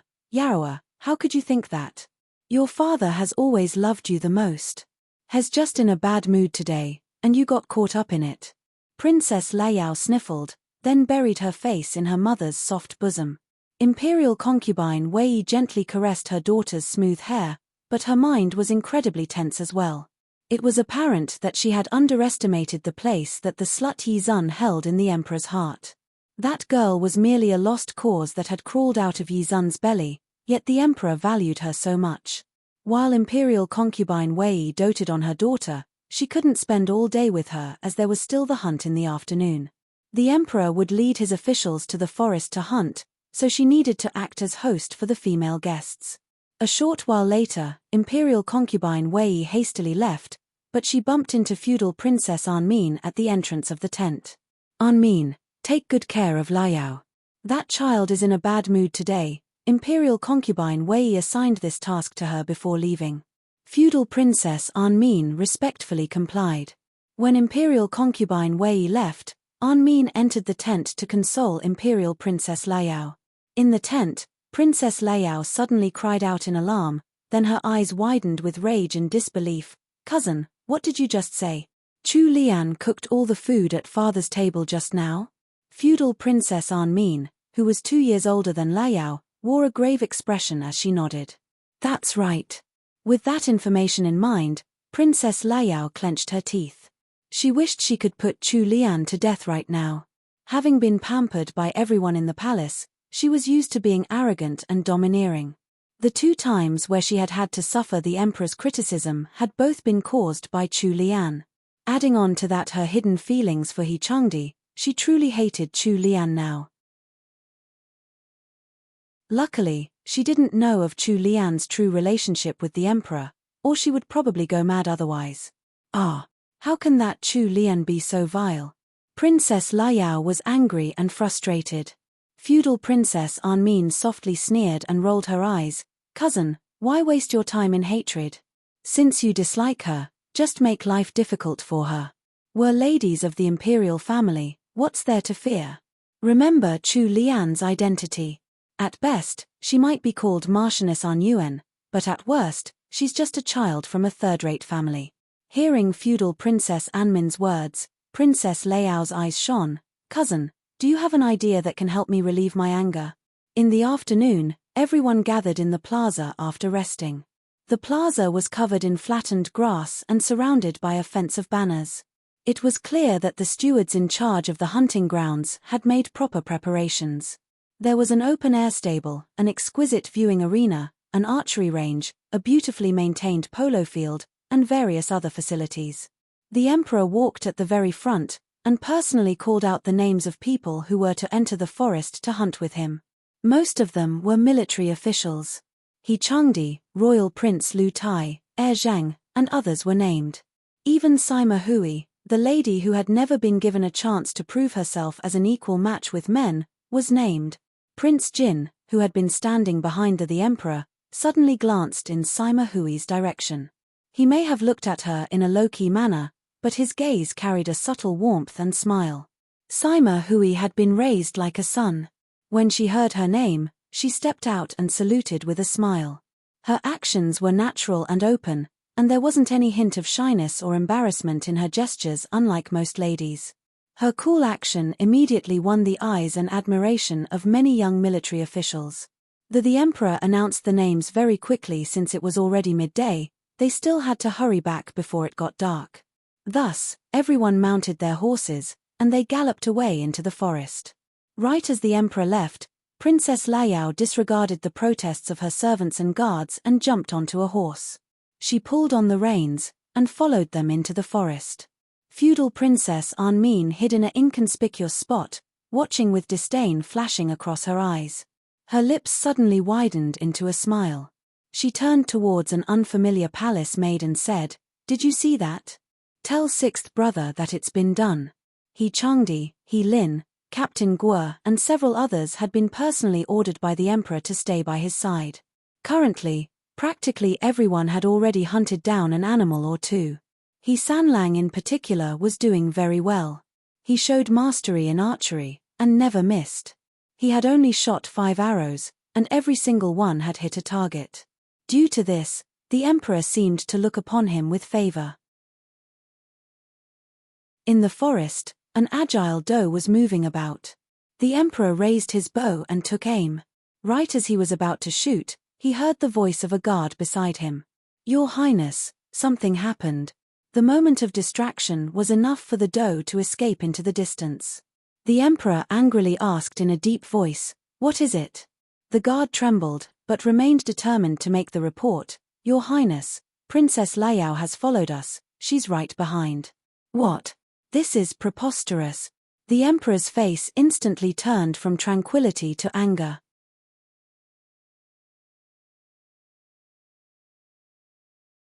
Chapter 638. Chapter 639, Falling Off Her Horse, 2. As Princess Liao had been heavily favored by the emperor during her childhood, the horse-loving emperor had often brought her to the ranch to relax. Therefore, Princess Liao wasn't the typical sheltered princess. She had learned to ride at a very young age, and having been trained by the emperor, she was in fact pretty skilled, and was in a different league from a newbie like Chu Lian. However, even if she possessed exceptional riding ability, that wasn't enough to gloss over the fact that her body was still that of a child. When she rode horses, she had always been given a very tame and gentle mare, but she had gotten on a horse meant for hunting, an unruly stallion. Due to her frame, she couldn't control such a spirited adult stallion no matter how skillful she was, so it only made sense that the emperor would worry. The emperor's brows were immediately pressed against each other. "Yuanju, take 2 men with you and find Liao. Send her back to be confined to imperial concubine Weiss side." Yuanju was the name of the guard who reported this matter. After accepting the order, he was about to turn around, but he suddenly heard Princess Liao's young voice. "Ya!" The emperor lifted one hand to stop the guard who was about to leave. He waited on the spot with everyone for Princess Liao's arrival, a thunderous expression on his face. Sure enough, Princess Liao appeared moments later. The way she rode the hunting stallion over made everyone sweat buckets from worry. Princess Liao had obviously noticed them as well. She smiled and waved at the emperor. "Father." The emperor now had a headache. Princess Liao was still some distance away, but the emperor couldn't help reprimanding her. "Preposterous. Who let you come?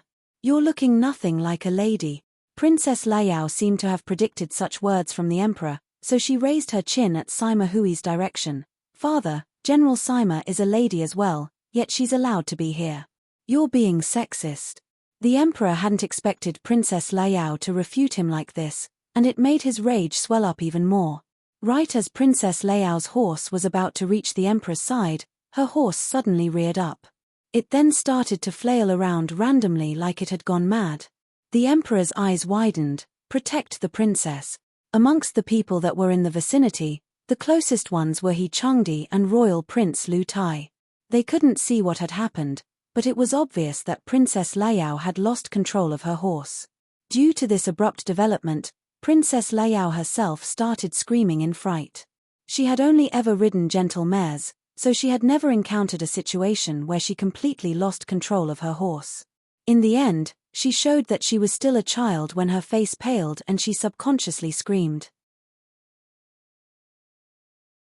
Even He Changdi, a reincarnated person, didn't have the time to decide whether to save her or not. At a crucial time like this, there was simply no time for them to weigh their gains and losses. He Changdi and Lu Tai both urged their horses towards Princess Liao. Everyone watched the dangerous scene nervously, and there was so much tension in the air that their hearts skipped a beat. The emperor's eyes remained wide, and he held his breath.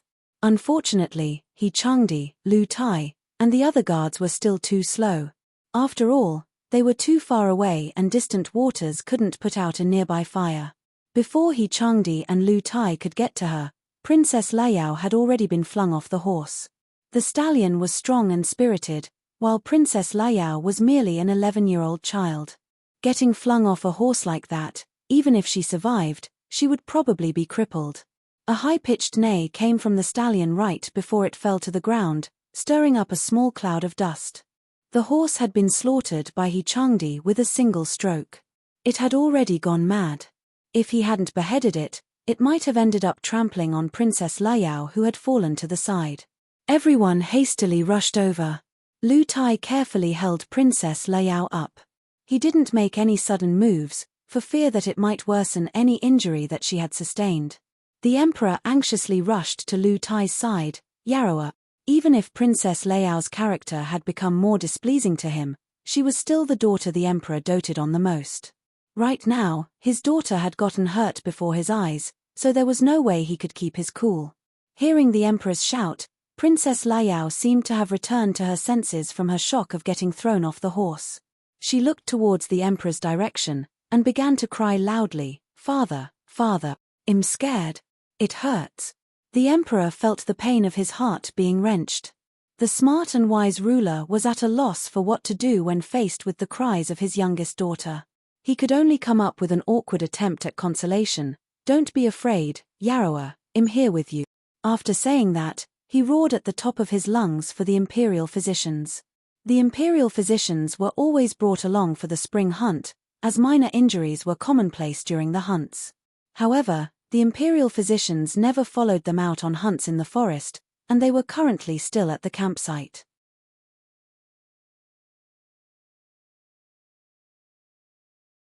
Chapter 639, Falling Off Her Horse, 3. Lin noticed the emperor's grave expression, and quickly walked up to him. "Your Majesty, the imperial physicians will take some time to arrive. However, this humble official has some knowledge of medicine. Please allow this humble official to examine the princess." The emperor glanced at Lin, which he took as permission. Lin quickly went up to Princess Liao's side and took her pulse.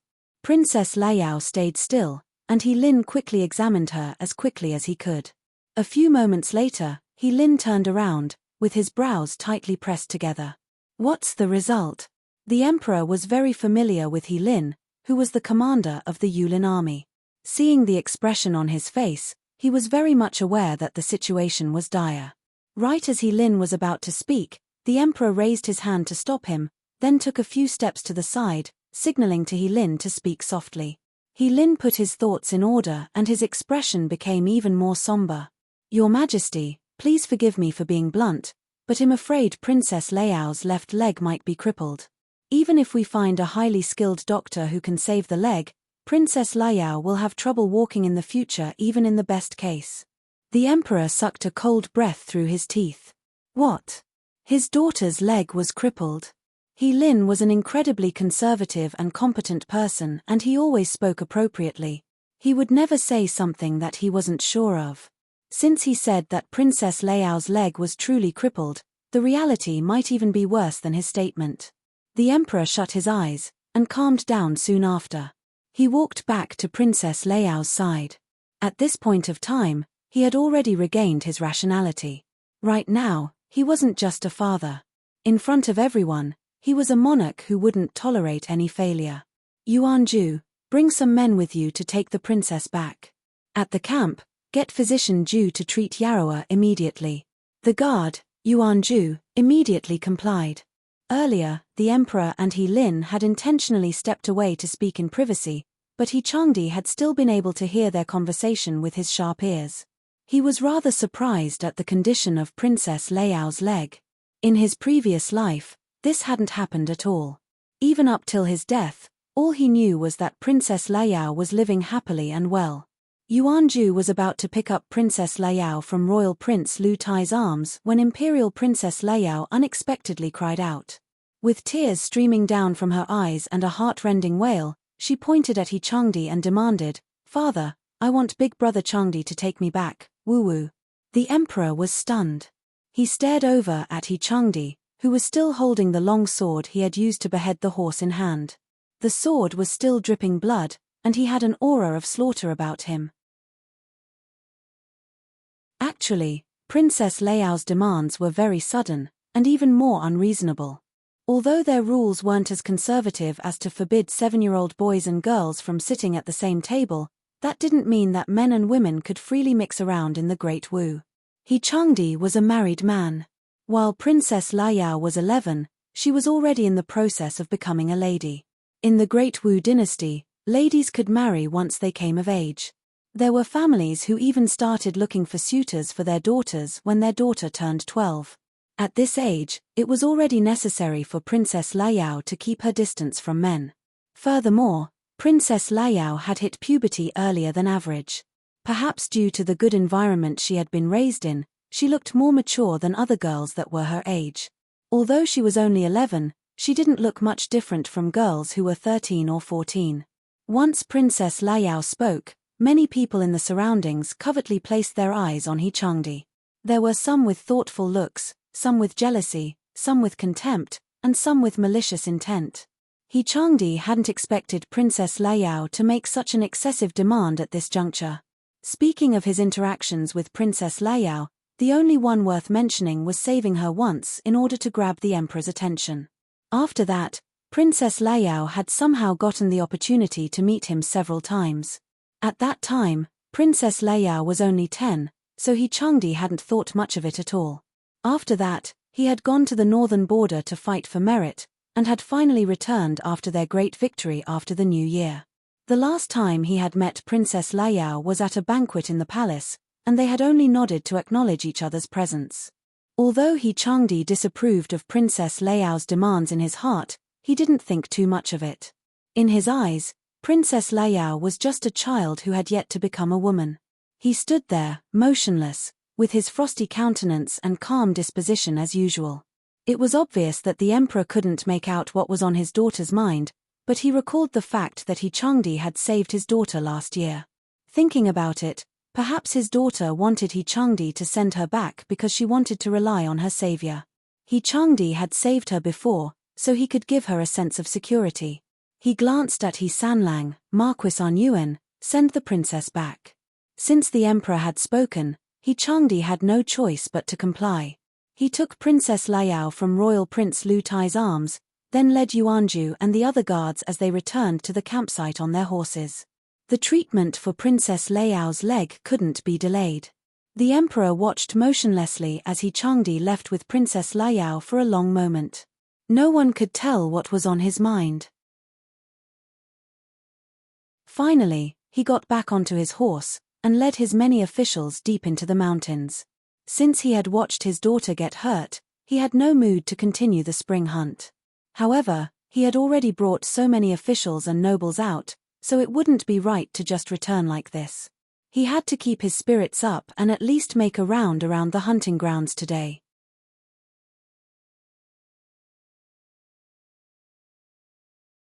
Chapter 640, Falling off her horse. 4. Chu Lian and the other ladies were seated under a cool shelter, drinking tea and appreciating the scenery.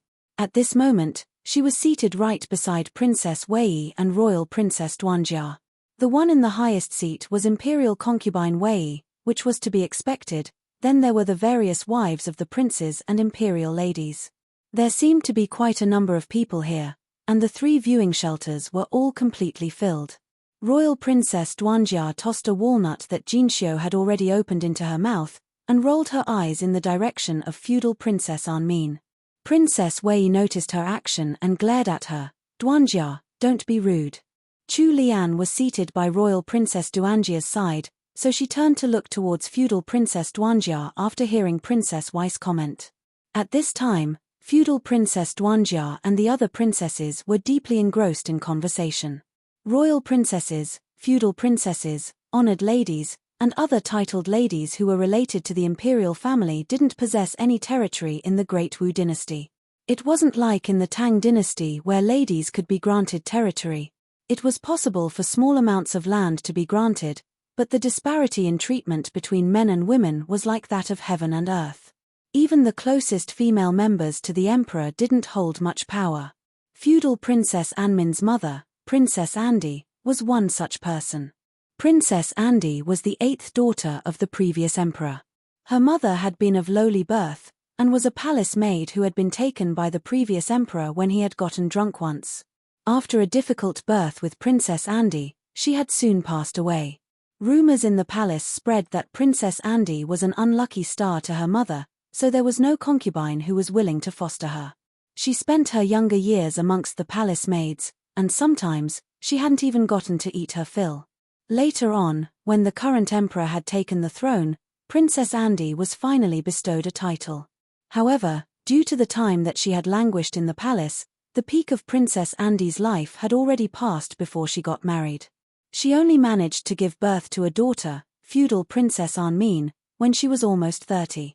Since Princess Andi didn't hold enough power, her prince consort had taken in 2 more concubines, and they had each given birth to an illegitimate son.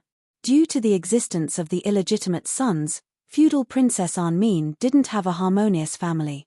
Chu Lian moved her gaze away, and softly asked Royal Princess Duanjia, "What's wrong?" Royal Princess Duanjia snorted, "I just don't like her face." Chu Liu, remember to stay away from people like her. Chu Lian recalled the events stated in the book. Feudal Princess Anmin had merely been mentioned in a couple of lines, and there weren't any more details regarding her. Before Royal Princess Duanjia could explain to Chu Lian why she didn't like feudal Princess Anmin, they were disturbed by the loud noises coming from feudal Princess Anmin's table. The noises were then followed up with laughter from the young ladies. Everyone could hear a delicate and tender voice giggling, "Imperial concubine Wei, don't you think that it's really boring for us to just sit here? His Majesty and the others will only return from their hunt later at night." The one speaking is Royal Princess Nanjong. Royal Princess Duanjia whispered into Chu Lian's ear. Royal Princess Nanjong was Prince Luan's youngest daughter. Although she was of royal blood, her status was very average. Prince Luan was the second son of the previous emperor's brother, Prince Zhao. In actuality, when it came to Royal Princess Nanzhang's generation, she was already considered a distant relative. However, Royal Princess Nanjong was a talented speaker. She would often appear at upper-class gatherings, and she left a deep impression on many noble ladies in the capital. Even Imperial concubine Wei liked her glib tongue. Royal Princess Nanjong had earned her royal title from the power of her speaking alone, so from that angle, she was truly talented. Royal Princess Nanzhang's identity was similar to that of a mere socialite, and she wasn't even worth mentioning in the eyes of those who held real power. Imperial concubine Wei, who sat on the upper seat, gave off an elegant smile. "You silly girl, it's only been a short while and you're already bored. Well then, do you have any bright ideas? Come and tell me about it. You're truly wise, Your Grace. You've managed to see through me so easily.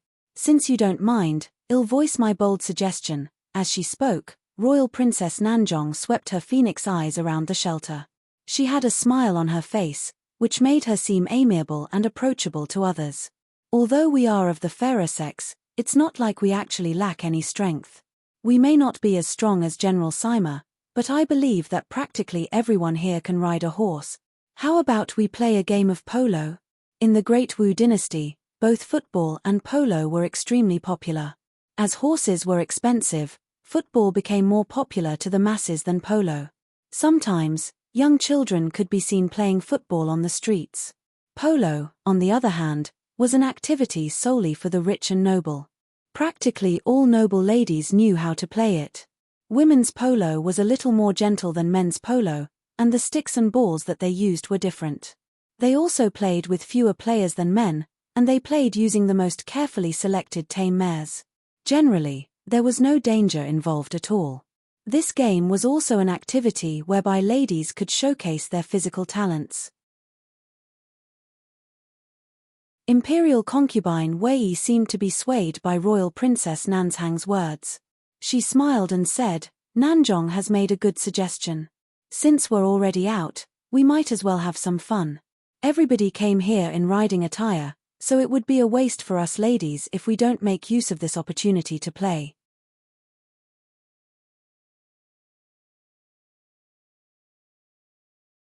Chapter 641, Another Fall, 1. With that one sentence from Imperial concubine Wei, many others immediately voiced out their agreement. She was the only concubine from the palace that the emperor had brought this time, so it was only natural that many ladies would want to curry favor with her. Even outside of the spring hunt, there would occasionally be a polo match or two held in the palace. Besides, the spring hunt was such a good opportunity to play. Since Imperial concubine Wei had spoken, there would also naturally be people who volunteered to organize things. Feudal Princess Anmin stood up and looked in Royal Princess Duanjia's direction with a smile. "I've long heard that cousin Duanjia is skilled at polo, but I've never had the opportunity to see it for myself. Since a chance has presented itself, how about we each lead a team?" Royal Princess Duanjia was indeed a great polo player. This was something that was well known in the circles of the imperial family, and there was no need to hide it. Before Princess Wei and Royal Princess Duanjia could reject the idea, Imperial concubine Wei followed up. I've also heard about Duanjia's skill. Since a rare opportunity has presented itself, Duanjia should show these bumpkins what's what. Imperial concubine Wei had spoken.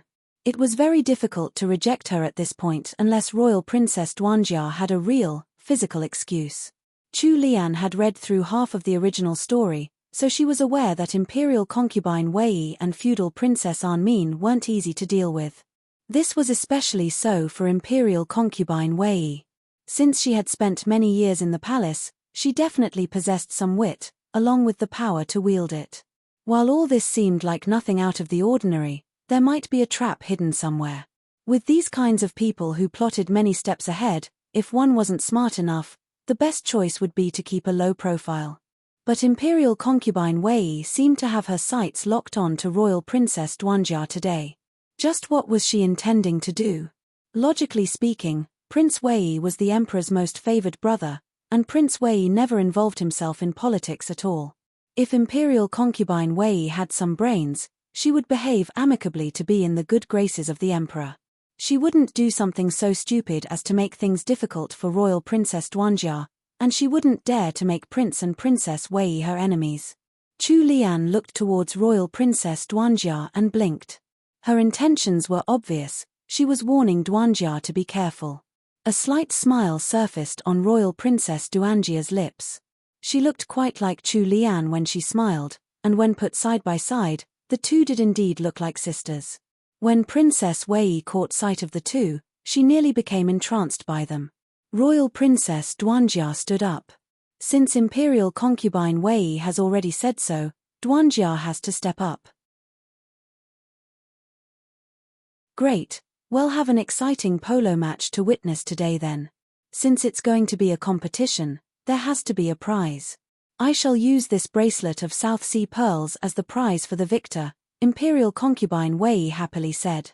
The older princesses all took out an accessory or two to contribute to the prize pool, putting them on a silver dish held up by a palace attendant. Soon, the silver dish was filled with a myriad of colors from the many accessories, giving off a dazzling shine under the sun. It seems like everyone's excited for the polo match, too. Look, even our miserly Princess Luo has offered up a phoenix hairpin. Duanjia, Anmin, the two of you have to put up a good match. Alright, the two of you, start picking out your teammates. As it's a battle between young ladies, let's keep it between the younger generation, so that us older ladies can rest our old bones, Imperial concubine Wei joked with a playful smile. Right after her words, someone immediately rebuked her and praised that she wasn't old at all. She was only in her 30s, and had many years to go. However, Imperial concubine Weiss' seemingly harmless words had unexpectedly brought a huge restriction to the formation of their teams. They weren't allowed to choose older ladies for the polo match. In the Great Wu dynasty, a girl was considered an adult woman once she hit 20. Imperial concubine Wei was only in her 30s, but she had described herself as old, so they were only allowed to choose among the ladies under 20. Looking around, the number of ladies under 20 who had come to the spring hunt was pitifully low. The Emperor's generation had vied fiercely for the throne, and many members of the imperial family had died at that time. Until now, there still weren't many members in the imperial family. The blood relations were getting thinner and thinner, and people like feudal Princess Anmin weren't even considered core members of the imperial family. Now that there was an age restriction, the available choices for teammates had dwindled even further. With that in mind, there were very few people who fit the requirements. On the other side, feudal Princess Anmin moved quickly, and managed to form a team in second. Amongst them was the 15-year-old Royal Princess Nanjong, Prince Hex's twin daughters Donga and Naina, and Royal Princess Nanyan's youngest daughter, Honored Lady Xincheng. This immediately made Royal Princess Duanjia frown. She looked through the whole shelter, but there were very few young ladies left. Chu Lian was stumped. She suddenly had a bad premonition. She looked towards feudal Princess Anmin and saw a faintly pleased look on her face. Chu Lian didn't know why, but she had the feeling that the one that they were actually scheming against wasn't Royal Princess Duanjia, but her. The opponent's team was completely made up of members of the royal family, and the lowest position among them was still an honored lady. This move had blocked Royal Princess Duanjia from selecting anybody of lower statuses, such as maids.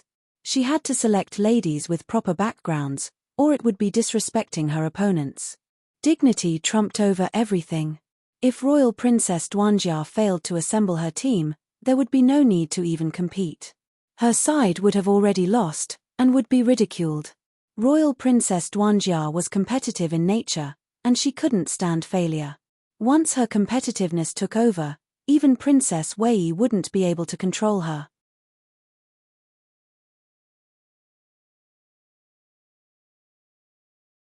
Chapter 642, Another Fall, 2. Royal Princess Duanjia looked around, and in the end, she dragged 3 young ladies into this. One of them was Royal Prince Han's wife, Royal Princess Shu, who had come from a military family. She had already given birth to a daughter, and happened to be 19 this year, barely making it past the requirements. In comparison, the other side's team was completely made up of royalty that had yet to marry, and the oldest was merely 15. Next, Royal Princess Duanjia requested for Prince Luoyang's second daughter, feudal Princess Minghui, and Prince Qing's granddaughter, feudal Princess Shiro. With that, there were now 4 people on the team including Duanjia. However, there seemed to be no way for her to find her final team member. There were still several ladies of suitable ages standing near feudal Princess Anmin's corner, but their statuses were too low, and they didn't even possess any titles. Right as Royal Princess Duanjia was starting to feel anxious, Royal Princess Nanzhong laughed out loud. There's no difficulty in this at all. ISNT honored Lady Jeannie a prime candidate. Duanjia, I see that you're pretty close to Jeannie, so why is it that you somehow forgot about her at this time? Could it be that the two of you have fallen out with each other? Royal Princess Nanzhong truly had the gift of the gab. Now Chu Lian had no choice but to go. If she insisted on not participating, then there would probably be rumors of a falling out between her and Royal Princess Duanjia once the polo match ended. Royal Princess Duanjia was angered by Royal Princess Nanzhang's words. Her brows were tightly knit together, and she was about to argue with Nanzhong. Chu Lian quickly tugged on her sleeves, and subtly shook her head at her. She then turned towards Royal Princess Nanzhong and feudal Princess Anmin with a smile and said, "Since that's the case, I'll join in to fill the empty seat. However, I've never played polo, so please be gentle with me. Our game is just for some entertainment. You'll be fine as long as you can ride a horse, honored Lady Jeannie. The outcome doesn't matter at all." Feudal Princess Anmin's smile was incredibly gentle. Royal Princess Duanjia hadn't thought that Chu Lian would really offer herself up and started getting a little antsy. "Chu Liu, you fool.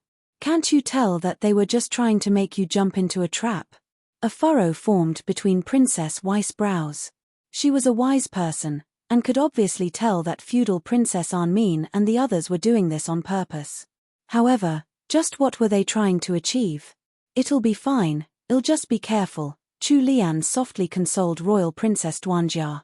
Royal Princess Duanjia pursed her lips, determination and vigor shining in her eyes. She understood that the reason Chu Lian had agreed despite knowing it was a trap was all for her sake. As they were close sisters, Chu Lian didn't want others to be making wild assumptions about their relationship, and she didn't want Duanjia's honor to be sullied. Since her childhood, Duanjia had never had a sister figure in her life. Whenever she attended banquets with her mother, she would witness girls from other families getting bullied, but there was always an older sister who would stand up for their little sisters. Right now, Royal Princess Duanjia felt that Chu Lian was like her older sister. This actually gave her a mysterious warmth inside. Of course, Chu Lian didn't notice this. She just did what she felt was right.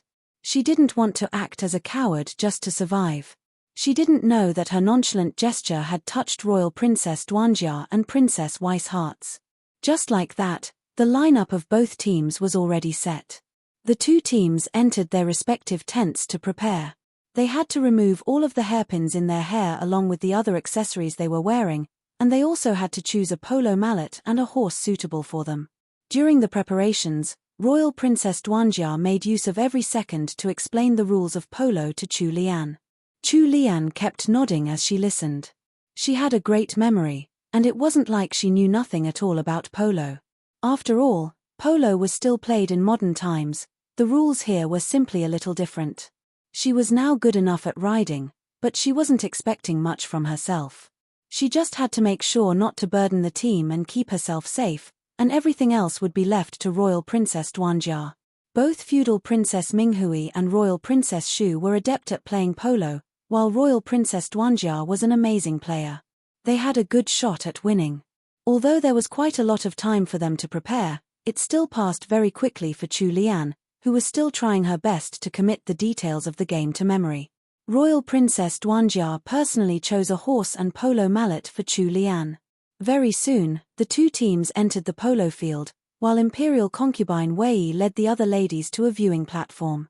All the members of Royal Princess Duanjia's team had a scarlet red cloth on their arms, while Feudal Princess Anmin's side had tied a blue cloth on theirs. The hunting grounds had its own referee.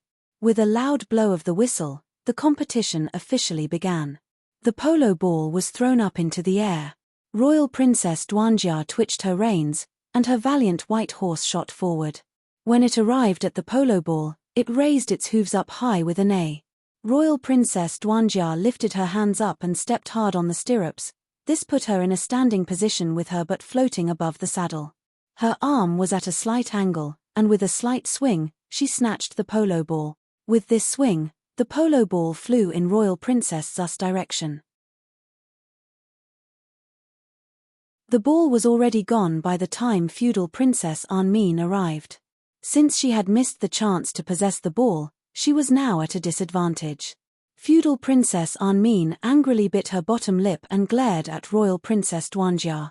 Royal Princess Duanjia sat back down on the saddle with her chin slightly raised, wearing a subtle smile as she glanced at Feudal Princess Anmin with disdain. Chu Lian guarded the left side of the field, watching as Royal Princess Duanjia lead Feudal Princess Shiro in a charge towards the opponent's side of the field. The ladies raised their tender voices, constantly shouting out to each other, and the competition was abnormally fierce.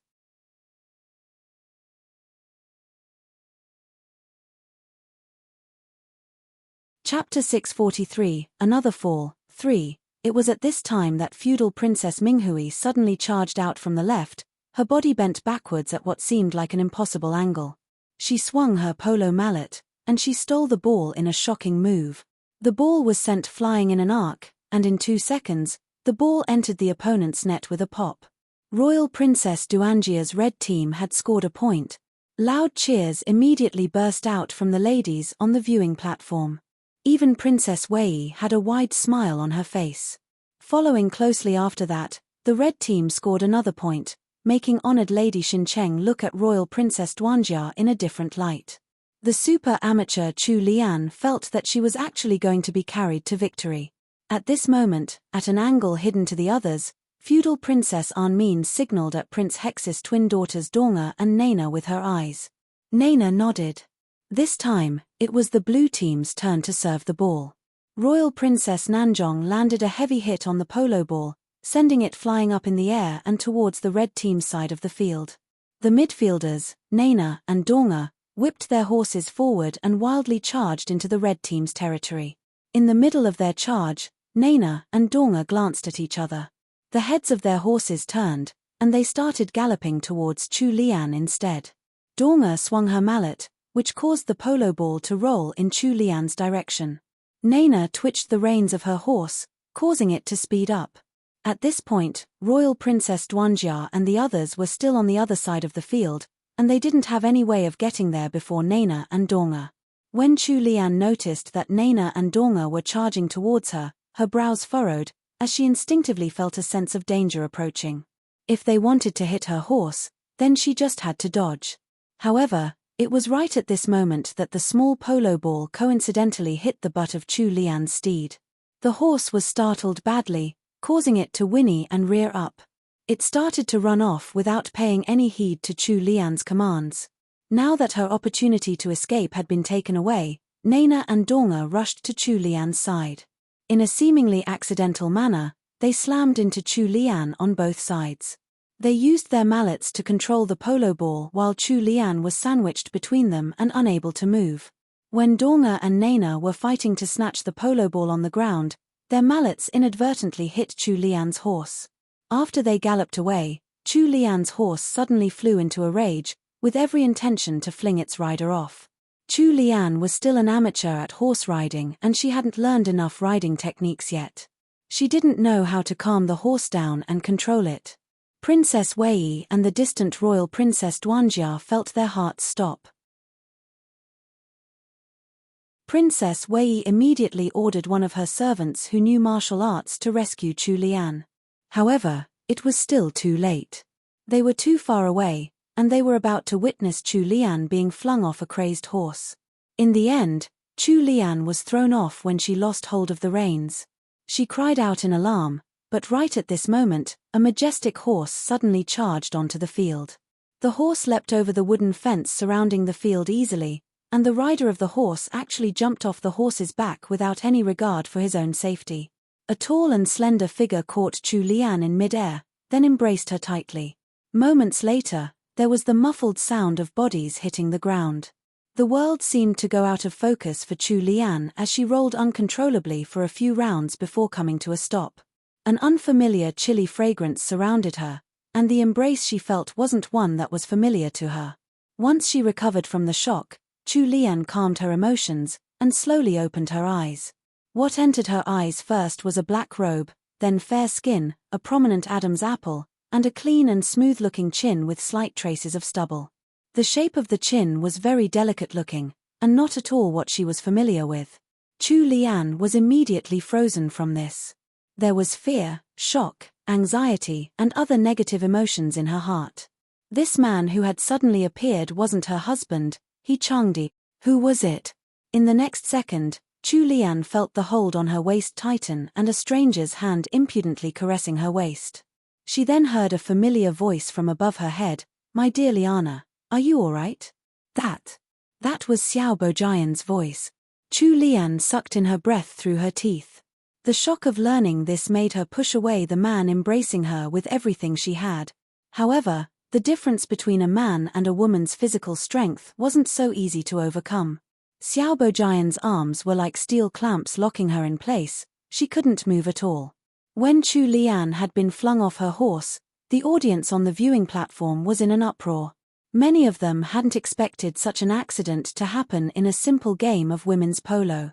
Even Imperial concubine Wei showed some semblance of shock. Right now, it was already too late for anyone to save honored Lady Jeannie. It didn't matter how good their reflexes were. Just as everyone had determined that honored Lady Jeannie was destined to be a cripple, someone from outside the field charged in, and even leapt off his horse to save honored Lady Jeannie without any regard for his own safety. Someone on the viewing platform said with astonishment, "Isn't that Scholar Xiao?" With that reminder, everyone immediately recognized the person who had saved Chu Lian. That person was indeed Xiao Bojian. Xiao Bojian had been born with amazing features that were unforgettable to anyone he met. He was also the top scholar of the imperial examinations, which meant that he had left an incredibly deep impression in the minds of others. Practically everybody in the capital knew of him. It wasn't strange at all for someone to recognize him at this occasion.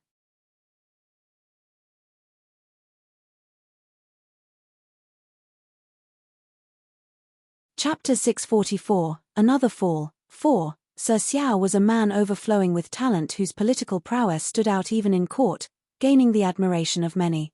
Although he was of humble origins, his features were beautiful and he had a great reputation. He was now in his early 20s and hadn't yet married. For the sake of respecting his future wife, he didn't even have a single concubine or maid in his home. He was still a bachelor, but he was already considered a great candidate for a son-in-law in the eyes of the noble madams in the capital. If the one who had been saved today was some unmarried royal princess or feudal princess, this could have turned into a fairy tale. All that would be needed was for imperial concubine Wei to betroth her to Xiao Bojian, and it would be absolutely perfect. Unfortunately, the one who was saved was honored Lady Jeannie, the wife of Marquis An Yuan, a lady who was already married. Now the situation was turning awkward. Looking at them, Sir Xiao seemed to be hugging honored Lady Jeannie pretty tightly. The look in his eyes was filled with emotion too. It It couldn't be that these two had feelings for each other before, right? Otherwise, why would Xiaobo Jian have chosen to risk a serious injury for the sake of saving honored Lady Genie at a critical situation like this? Suddenly, everyone's thought processes turned 180 degrees, with all sorts of guesses and gossip flooding their minds. Princess Wei was the first to return to her senses. She angrily watched how tightly Xiaobo Jian held Chu Lian, but before she could speak, there was suddenly a loud commotion coming from the rear of the polo field. Everyone's eyes were drawn towards the direction of the commotion, and it was an incredible sight to behold. The emperor had returned. He was standing some distance away with his brows furrowed and his hands behind his back with a dignified expression on his face. He was an incredibly charismatic ruler, and nobody could guess at what was on his mind. He stood in front of the others, all standing in that corner in a strange silence. Those on the viewing platform didn't know how long he had been standing there, and how much he had seen. Changdi was also there at one side. He had also seen what happened alongside the emperor, but they had happened to arrive right as Xiaobo Jian was rolling on the ground with Chu Lian in his arms.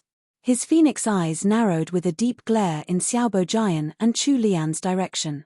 The air was heavy around him, and his dashing face couldn't get any darker. He even subconsciously held Royal Princess Liao more forcefully. Princess Liao groaned, then with a teary voice, she said, "Brother Changdi, please be more gentle, you're hurting me." It was this voice that seemed to break the mysterious silence. Princess Liao's leg had already been treated. It was now firmly secured by wooden planks. Princess Wei's subordinate had finally reached Chu Lian's side. When the maid who had been tasked with saving Chu Lian saw how tightly Xiaobo Jian was holding Chu Lian, her eyes narrowed. Acting as if she hadn't noticed anything out of the ordinary, she said, "Honored lady, are you hurt anywhere? Please allow this servant to help you up." Xiaobo Jian finally released Chu Lian, and Chu Lian was supported to a standing position by the maid. Other than her pale face from the fright and several tears on her clothes, she hadn't gotten any serious injuries and was pretty much fine. The maid sighed in relief before finally helping Xiaobo Jian up. However, the severity of Xiaobo Jian's injuries outclassed Chu Lian's by far. When they had been rolling on the ground, he had held Chu Lian so tightly and acted as her shield without care for himself. His right leg was sprained and there were heavy bruises on multiple parts of his body. There were likely internal injuries hiding under those bruises as well. He would need some time to recuperate from this. As the maid helped Xiaobo Jian up, he stumbled due to his sprained ankle. Who knew if he had done it on purpose or not? He somehow fell in Chu Lian's direction. Although Chu Lian didn't like Xiaobo Jian as a person and even felt disgust towards him, it was still a fact that he had saved her when she had been flung off her horse. Since he was going to fall, she couldn't push him away. Thus, she caught him. However, Xiaobo Jian rested his entire body on Chu Lian's shoulder, and his arms directly wrapped around Chu Lian's waist. Chu Lian stiffened up. She was about to push him away in anger, but Xiaobo Jian had already let go before that could happen. Chu Lian didn't speak a word of this, as his action had seemed unintentional. Chu Lian suspiciously sized Xiaobo Jian up, and asked with an unfriendly tone, "Are you badly hurt? Thank you for saving me back there." Right as she was about to turn away from Xiaobo Jian, she noticed the group of people who were in front of her and to the left. The most conspicuous person, standing at the front, was obviously the emperor, with Changdi right beside him. Chu Lian's pupils shrunk. She subconsciously opened her mouth with the intention of explaining everything to him. However, when she looked at him properly, she noticed that there was someone in his arms. From the size of that person, along with the clothes and hairstyle, it was obviously a lady. It was at this moment that the woman in Changdi's arms turned her head. At an angle that Changdi couldn't see, she gave Chu Lian a wicked smile. Chu Lian sucked in a deep breath. It was Imperial Princess Liao. Any woman would know what Imperial Princess Liao's gaze embodied. It was a form of provocation, a declaration of war. Chu Lian couldn't help taking 2 steps back. Her figure seemed like a swaying willow on the verge of collapse. Her line of sight shifted to Changdi, whose deep and chilly eyes stared right back at her. He had a grim expression, like he was an insurmountable statue of ice. Chu Lian opened her mouth, wanting to explain, but it was then that He Changdi turned away, shifting his gaze elsewhere. Suddenly, Chu Lian felt as if someone had stabbed her in the heart. Her hands hidden under her sleeves formed into tight fists, her nails digging into her palm, forming deep marks, but she couldn't feel it at all. Chu Lian's mind fell into chaos. She had no idea when he had come, and didn't know how much he had seen. If he had arrived earlier, why hadn't he come to save her? Was he misunderstanding the relationship between Xiao Bojian and her?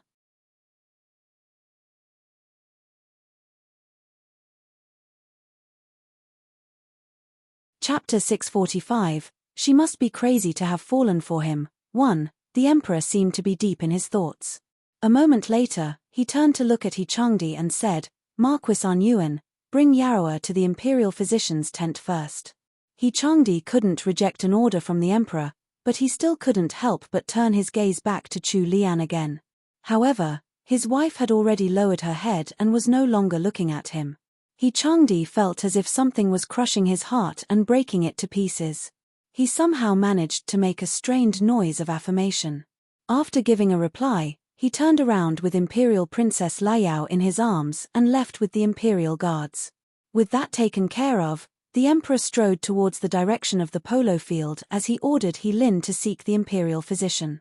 At this time, Imperial concubine Wei also arrived with everyone. Royal Princess Duanjia quickly rushed over, held Chu Lian's hand, and asked about her condition worriedly. Chu Lian's complexion was as white as a piece of paper. She forced a smile and said, Royal Princess, I'm fine. It's only a minor injury. Upon hearing such a reply, Royal Princess Duanjia sternly shook her head. No, we can't be certain until the Imperial Physician comes over to check. Chu Liu, you shouldn't move right now. She personally helped Chu Lian up as she spoke. Then, she told Jinxiu to bring a cushioned stool over and carefully supported Chu Lian to sit down. The image of He Changdi's back as he carried Princess Liao away without even giving a second look was still lingering in Chu Lian's mind. She felt perplexed and dazed as Royal Princess Duanjia helped her sit down. Her originally pale face had instantly turned even more haggard. The Emperor and Imperial concubine Wei came over at this time. Chu Lian wanted to stand up to greet the Emperor and Imperial concubine Wei, but the Emperor immediately stopped her. A rare trace of concern emerged within the Emperor's dignified voice as he said, Since you're injured, the usual courtesies can be excused. You should get some proper rest. After observing the situation, Imperial concubine Wei also treated Chu Lian in a friendly manner. His Majesty is right. You should take a rest. The Imperial Physician should arrive soon. It was such an unfortunate coincidence. I didn't think such an accident would happen, but we should thank Sir Xiao for his help this time. Imperial concubine Wei wanted to continue speaking, but the Emperor suddenly gave her an icy look. She was stunned and immediately swallowed her next few words back down. She had almost forgotten that the Marchioness An Yuan in front of her was no longer just honored Lady Jeannie, who she could casually abuse as she liked. Now that she was the child the Emperor had with that bitch, she could be considered a legitimate descendant of the imperial family. After receiving leniency, Chu Lian bowed her head towards the Emperor, offering a greeting as much as she was able to. The Emperor looked at Chu Lian in a seemingly nonchalant manner, but he noticed that Chu Lian was in a trance and appeared dispirited. He looked towards Xiao Bojian and Imperial concubine Wei again, then slightly narrowed his eyes. Xiao Bojian, you have accomplished a commendable deed for rescuing someone this time. Well, keep this in mind for the time being and grant you a reward when we return to the palace. If there's nothing wrong after the Imperial Physician's examination, then the both of you can go back to your tents for an early rest. Both Chu Lian and Xiao Bojian replied in agreement. However, the expressions of the people beside them had all subtly changed. What was going on? Why was the Emperor suddenly favoring Xiao Bojian right now? What great merit had he achieved? He had merely saved honored Lady Jeannie, who also happened to be Marchioness An Yuan. Moreover, he did it voluntarily. Why was he being rewarded for a commendable deed? Although honored Lady Jeannie had been conferred a title, She wasn't really a descendant of the imperial family. The emperor didn't need to grant a reward since this matter had nothing to do with him. Everyone was confused about this situation. However, they looked at Xiaobo Jian and Chu Lian with even more complicated emotions in their eyes. Imperial concubine Wei Yi promptly dismissed the audience of ladies. The imperial physician came to take Chu Lian and Xiaobo Jian's pulses respectively. As Chu Lian had insisted, she hadn't sustained any major injuries. She only had some minor scratches and bruises, and she had also suffered some fright. However, Xiaobo Jian was heavily injured. He had not only sprained his ankle, but also sustained some internal injuries. It would probably take at least 2 to 3 months for him to recover. Wenqing and Wenlan helped Chu Lian to walk forward. She turned towards Xiaobo Jian and bobbed in gratitude. Xiaobo Jian noticed the cold and desolate look within her eyes. A corner of his lips tugged downwards and he whispered, "When did you become so distant from me, Liana? Didn't I just risk my life to save you? That was what I promised you earlier." Chu Lian frowned and gave him a complicated look. She didn't say anything else, then turned around and left. Xiaobo Jian stared after Chu Lian's slender, delicate back until his line of vision was blocked by some tents. His formerly gentle and handsome face instantly turned gloomy and vicious. He clenched his fists and kicked the cushioned stool that Chu Lian had been sitting on earlier. Xiaobo Jian couldn't control the rage within his heart. It was as if his entire body had been set alight with fire. Preposterous. She didn't believe me. The imperial physician was shocked by his abrupt actions and lost the ability to respond for a moment.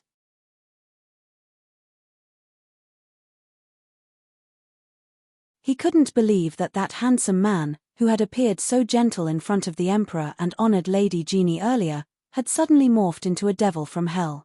He couldn't help but shudder when he saw the infuriated expression on Sir Xiao's face.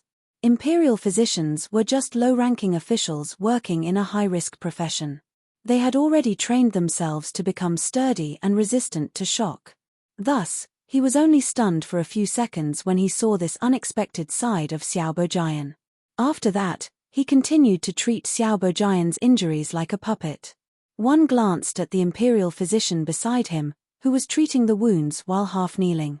He whispered to Xiaobo Jian, "Sir, you're already injured. Anger won't help your wounds to heal."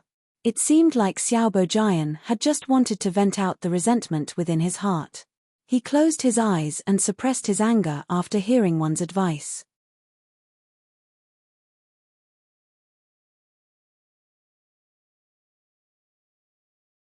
Chapter 646, She must be crazy to have fallen for him, too. Sir Xiao was a man overflowing with talent whose political prowess stood out even in court, gaining the admiration of many. Although he was of humble origins, his features were beautiful and he had a great reputation. He was now in his early 20s and hadn't yet married. For the sake of respecting his future wife, he didn't even have a single concubine or maid in his home. He was still a bachelor, but he was already considered a great candidate for a son-in-law in the eyes of the noble madams in the capital. If the one who had been saved today was some unmarried royal princess or feudal princess, this could have turned into a fairy tale. All that would be needed was for imperial concubine Wei Yi to betroth her to Xiaobo Jian, and it would be absolutely perfect. Unfortunately, the one who was saved was honored Lady Jeannie, the wife of Marquis An Yuan, a lady who was already married. Now the situation was turning awkward. Looking at them, Sir Xiao seemed to be hugging honored Lady Jeannie pretty tightly. The look in his eyes was filled with emotion too. It couldn't be that these two had feelings for each other before, right? Otherwise, why would Xiaobo Jian have chosen to risk a serious injury for the sake of saving honored Lady Jeannie at a critical situation like this?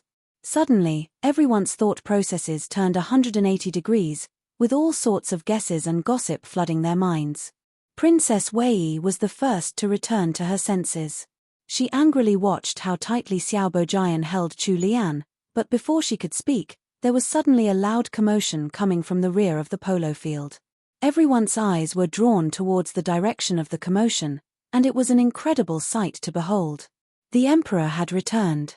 He was standing some distance away with his brows furrowed and his hands behind his back with a dignified expression on his face. He was an incredibly charismatic ruler, and nobody could guess at what was on his mind. He stood in front of the others, all standing in that corner in a strange silence. Those on the viewing platform didn't know how long he had been standing there, and how much he had seen. Enchanting was also there at one side. He had also seen what happened alongside the emperor, but they had happened to arrive right as Xiaobo Jian was rolling on the ground with Chu Lian in his arms. His phoenix eyes narrowed with a deep glare in Xiaobo Jian and Chu Lian's direction. The air was heavy around him, and his dashing face couldn't get any darker. He even subconsciously held Royal Princess Liao more forcefully. Princess Liao groaned, then with a teary voice, she said, "Brother Changdi, please be more gentle, you're hurting me." It was this voice that seemed to break the mysterious silence. Princess Liao's leg had already been treated. It was now firmly secured by wooden planks. Princess Wei's subordinate had finally reached Chu Lian's side. When the maid who had been tasked with saving Chu Lian saw how tightly Xiaobo Jian was holding Chu Lian, her eyes narrowed. Acting as if she hadn't noticed anything out of the ordinary, she said, "Honored lady, are you hurt anywhere? Please allow this servant to help you up." Xiaobo Jian finally released Chu Lian, and Chu Lian was supported to a standing position by the maid. Other than her pale face from the fright and several tears on her clothes, she hadn't gotten any serious injuries and was pretty much fine. The maid sighed in relief before finally helping Xiaobo Jian up. However, the severity of Xiaobo Jian's injuries outclassed Chu Lian's by far. When they had been rolling on the ground, he had held Chu Lian so tightly and acted as her shield without care for himself. His right leg was sprained and there were heavy bruises on multiple parts of his body. There were likely internal injuries hiding under those bruises as well. He would need some time to recuperate from this. As the maid helped Xiaobo Jian up, he stumbled due to his sprained ankle. Who knew if he had done it on purpose or not? He somehow fell in Chu Lian's direction. Although Chu Lian didn't like Xiaobo Jian as a person and even felt disgust towards him, it was still a fact that he had saved her when she had been flung off her horse. Since he was going to fall, she couldn't push him away. Thus, she caught him. However, Xiaobo Jian rested his entire body on Chu Lian's shoulder, and his arms directly wrapped around Chu Lian's waist. Chu Lian stiffened up. She was about to push him away in anger, but Xiaobo Jian had already let go before that could happen. Chu Lian didn't speak a word of this, as his action had seemed unintentional. Chu Lian suspiciously sized Xiaobo Jian up, and asked with an unfriendly tone, "Are you badly hurt? Thank you for saving me back there." Right as she was about to turn away from Xiaobo Jian, she noticed the group of people who were in front of her and to the left. The most conspicuous person, standing at the front, was obviously the emperor, with Enchanting right beside him. Chu Lian's pupils shrunk. She subconsciously opened her mouth with the intention of explaining everything to him. However, when she looked at him properly, she noticed that there was someone in his arms. From the size of that person, along with the clothes and hairstyle, it was obviously a lady. It was at this moment that the woman in Enchanting's arms turned her head. At an angle that Enchanting couldn't see, she gave Chu Lian a wicked smile. Chu Lian sucked in a deep breath. It was Imperial Princess Liao. Any woman would know what Imperial Princess Liao's gaze embodied. It was a form of provocation, a declaration of war. Chu Lian couldn't help taking 2 steps back. Her figure seemed like a swaying willow on the verge of collapse. Her line of sight shifted to Enchanting, whose deep and chilly eyes stared right back at her. He had a grim expression, like he was an insurmountable statue of ice. Chu Lian opened her mouth, wanting to explain, but it was then that Enchanting turned away, shifting his gaze elsewhere. Suddenly, Chu Lian felt as if someone had stabbed her in the heart. Her hands hidden under her sleeves formed into tight fists, her nails digging into her palm, forming deep marks, but she couldn't feel it at all. Chu Lian's mind fell into chaos. She had no idea when he had come, and didn't know how much he had seen. If he had arrived earlier, why hadn't he come to save her? Was he misunderstanding the relationship between Xiaobo Jian and her?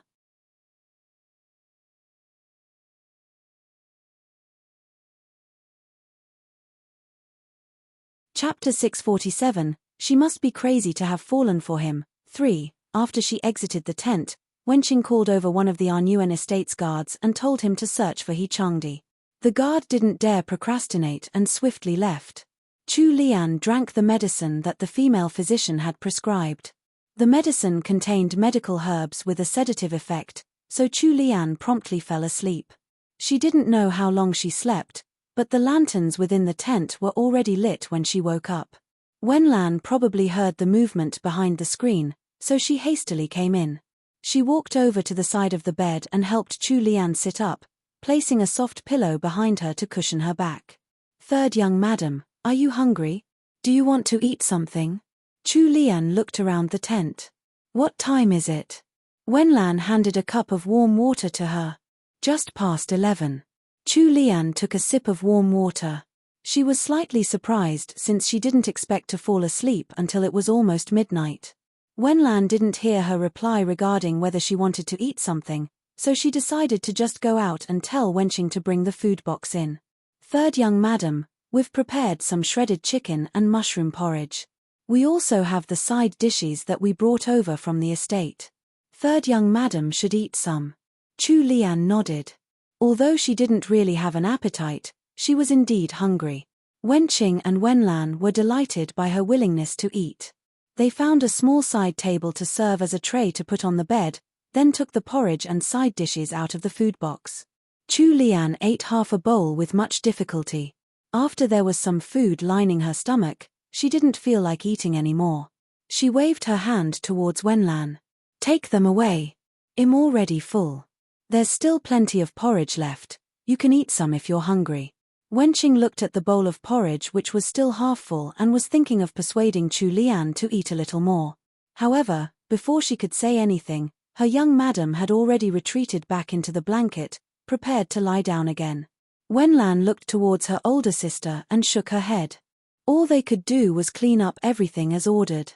They went out after confirming that Chu Lian had really fallen asleep again. The sister's eyes were filled with worry. "Sister, third young madam must be truly angry this time. She didn't even ask about third young master's whereabouts. Normally, if He Changdi wasn't at home and she had finished eating, Chu Lian would instruct them to save some food for third young master, or ask when He Changdi would return. However, Chu Lian hadn't said a word about He Changdi's situation just now. She also hadn't asked when he would be coming back. Moreover, she didn't even talk about whether He Changdi had eaten yet, as if He Changdi didn't exist anymore. "Ah, didn't you send someone to ask in the afternoon?"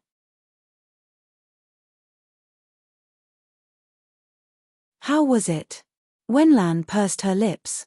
"The guard said third young master is in Imperial Princess Liao's tent. He was stopped outside and wasn't allowed to enter." What?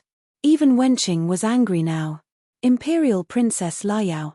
Why was that little brat forcibly hogging their master? "Sister, that Princess Liao is already 11 this year. Could she possibly?" Wenqing didn't like to view others in a bad light. She frowned and warned, "Wenlan, don't make rash comments. If it spreads out, it would not only dishonor House Arnuen, but it might also bring disaster upon us." "Yes, sister. I was wrong."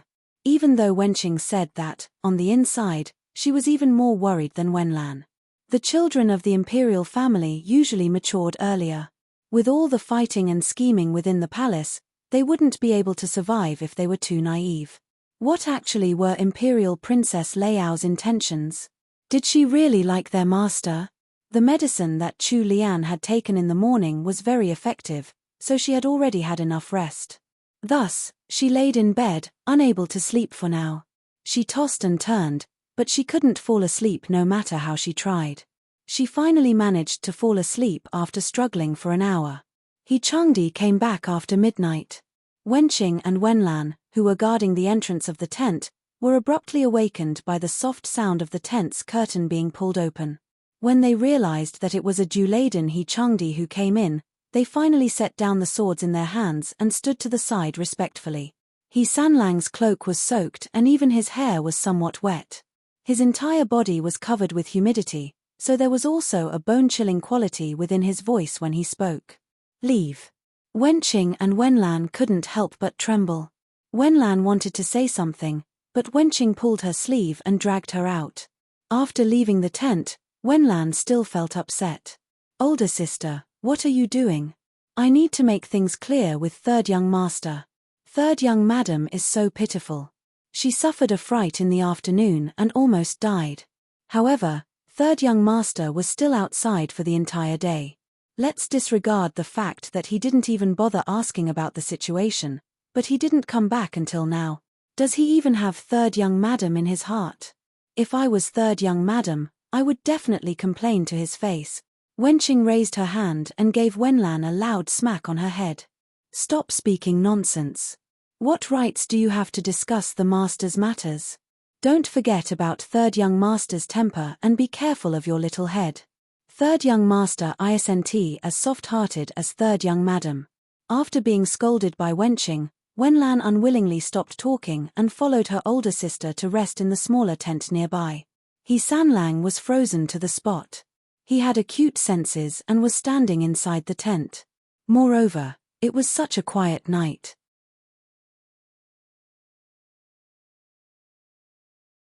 Thus, he could hear the sound of Chu Lian's gentle breathing from behind the screen. He stood there, listened for a while, and confirmed that Chu Lian was asleep. Next, he took off his damp cloak and casually placed it on the back of the chair beside him. Following that, he quietly walked around the screen and arrived beside the bed.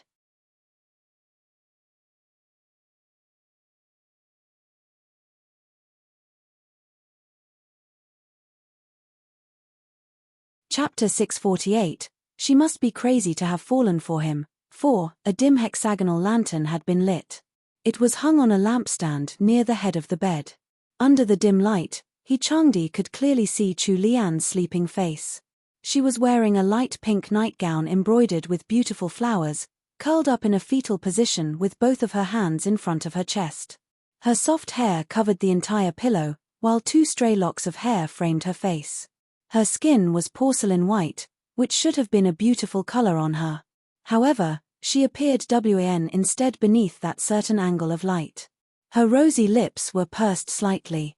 There was a layer of moisture on her thick, curled eyelashes, which were still glistening. Changdi suddenly felt like someone had stuffed a large rock into his heart. It weighed down on him and made him feel terribly uncomfortable. He reached out with one hand, wanting to touch Chu Lian's delicate face, but her eyebrows twitched. Still in the throes of sleep, she shook her head twice and tears streamed down her face again. Based on this situation, Chu Lian was obviously having a nightmare. As if something stung the hand that Sanlang extended, his hand twitched and drew back. When he recalled Xiao Bojian saving and embracing her this morning, veins on his forehead throbbed in anger. He couldn't control the jealousy and rage within his heart. He had seriously been fighting the urge to tear Xiao Bojian into pieces. After that, Chu Lian had smiled so sweetly and thanked Xiao Bojian, which was something even harder for him to endure. He knew that the incident wasn't Chu Lian's fault and that she had to express her gratitude to Xiao Bojian. However, he still couldn't suppress the rage within his heart. By the time he gradually calmed down, he became even more fearful. He was frightened by his own extreme possessiveness towards Chu Lian. He couldn't even stand seeing her standing with another man, or even engaging in normal interactions. She could only belong to him. No matter if she was smiling or crying, her face could only be directed at him alone. When he thought of this, Changdi covered his face of fatigue with a hand and rubbed it vigorously. Changdi stood beside Chu Lian's bed for a long time. However, when Chu Lian awoke again, he was already gone. After opening her eyes, Chu Lian looked around the tent instinctively. She still didn't see the person who she had been thinking about for the entire day. This time when Wenlan came in, Chu Lian couldn't help but ask, "Has Changdi come back yet?" Wenlan shot a cautious look at Chu Lian and nodded. Replying to third young madam, third young master returned at midnight yesterday. He was called out early this morning. The emperor wants to go hunting today, so most of the officials were summoned to the hunt.